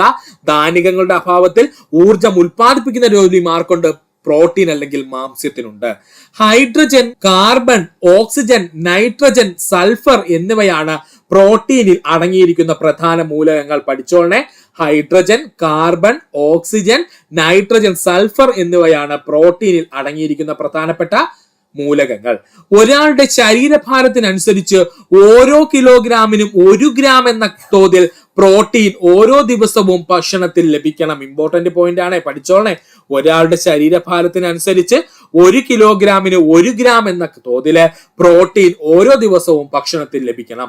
പ്രോട്ടീൻ കുറവ് വളർച്ച മുരടിക്കുന്നതിന് കാരണമാകുന്നു. പ്രോട്ടീൻ കുറവ് വളർച്ച മുരടിക്കുന്നതിന് കാരണമാകുന്നു. അപ്പൊ ഒന്നുകൂടി പറയാം, എന്താണ് പ്രോട്ടീൻ എന്ന് ചോദിച്ചു കഴിഞ്ഞാൽ, അല്ലെങ്കിൽ മാംസ്യം എന്ന് പറഞ്ഞു കഴിഞ്ഞാൽ ശരീര നിർമ്മിതിക്കും വളർച്ചയ്ക്കും സഹായകരമായ പ്രധാന ആഹാര ഘടകമാണ് പ്രോട്ടീൻ അഥവാ മാംസ്യം.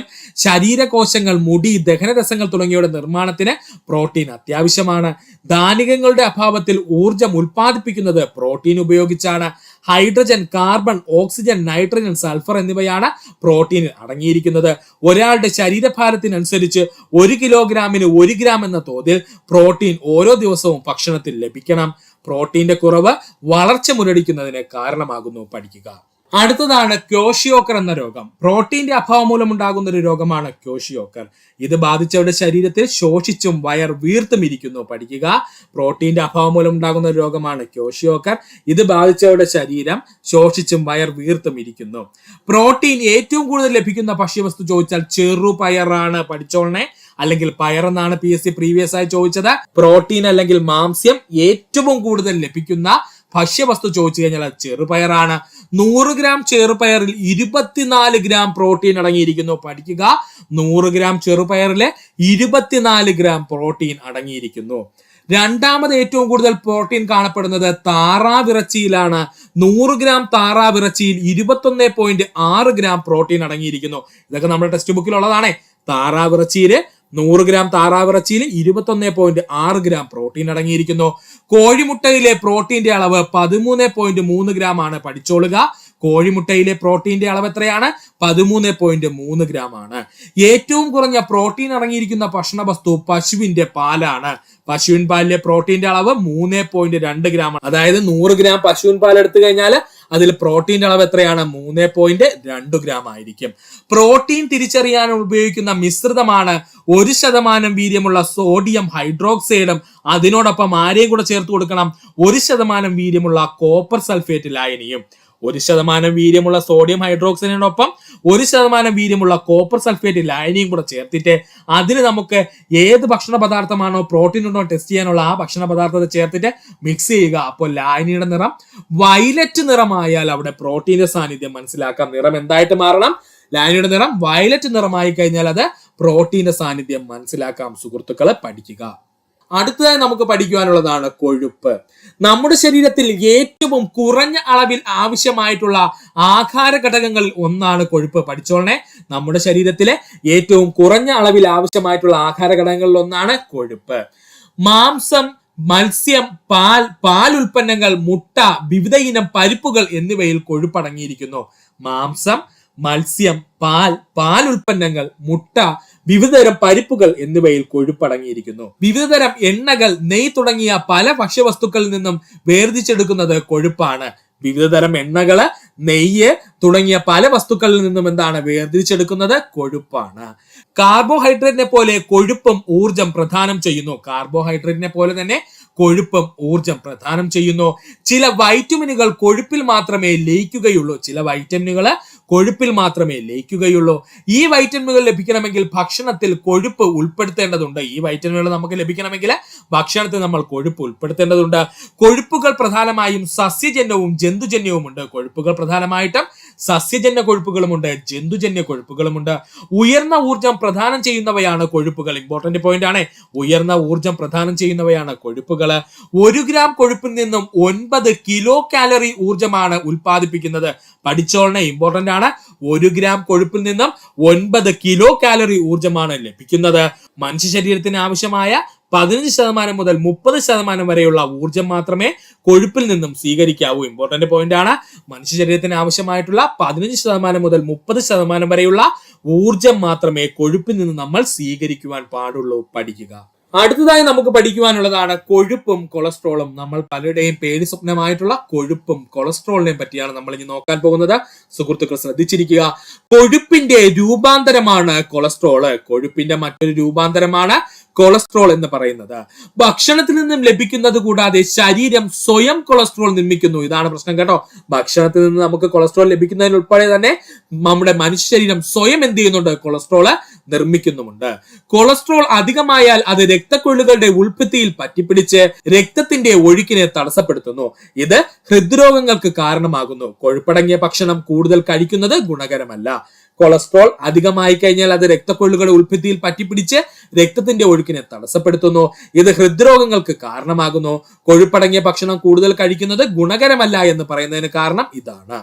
കൊളസ്ട്രോളിനെ രക്തത്തിലൂടെ സംവഹനം ചെയ്യുന്നതിന് സഹായിക്കുന്നവയാണ് ലൈപ്പോ പ്രോട്ടീനുകൾ. പഠിക്കുക. കൊളസ്ട്രോളിനെ രക്തത്തിലൂടെ സംവഹനം ചെയ്യാൻ സഹായിക്കുന്നവയാണ് ലൈപ്പോ പ്രോട്ടീനുകൾ.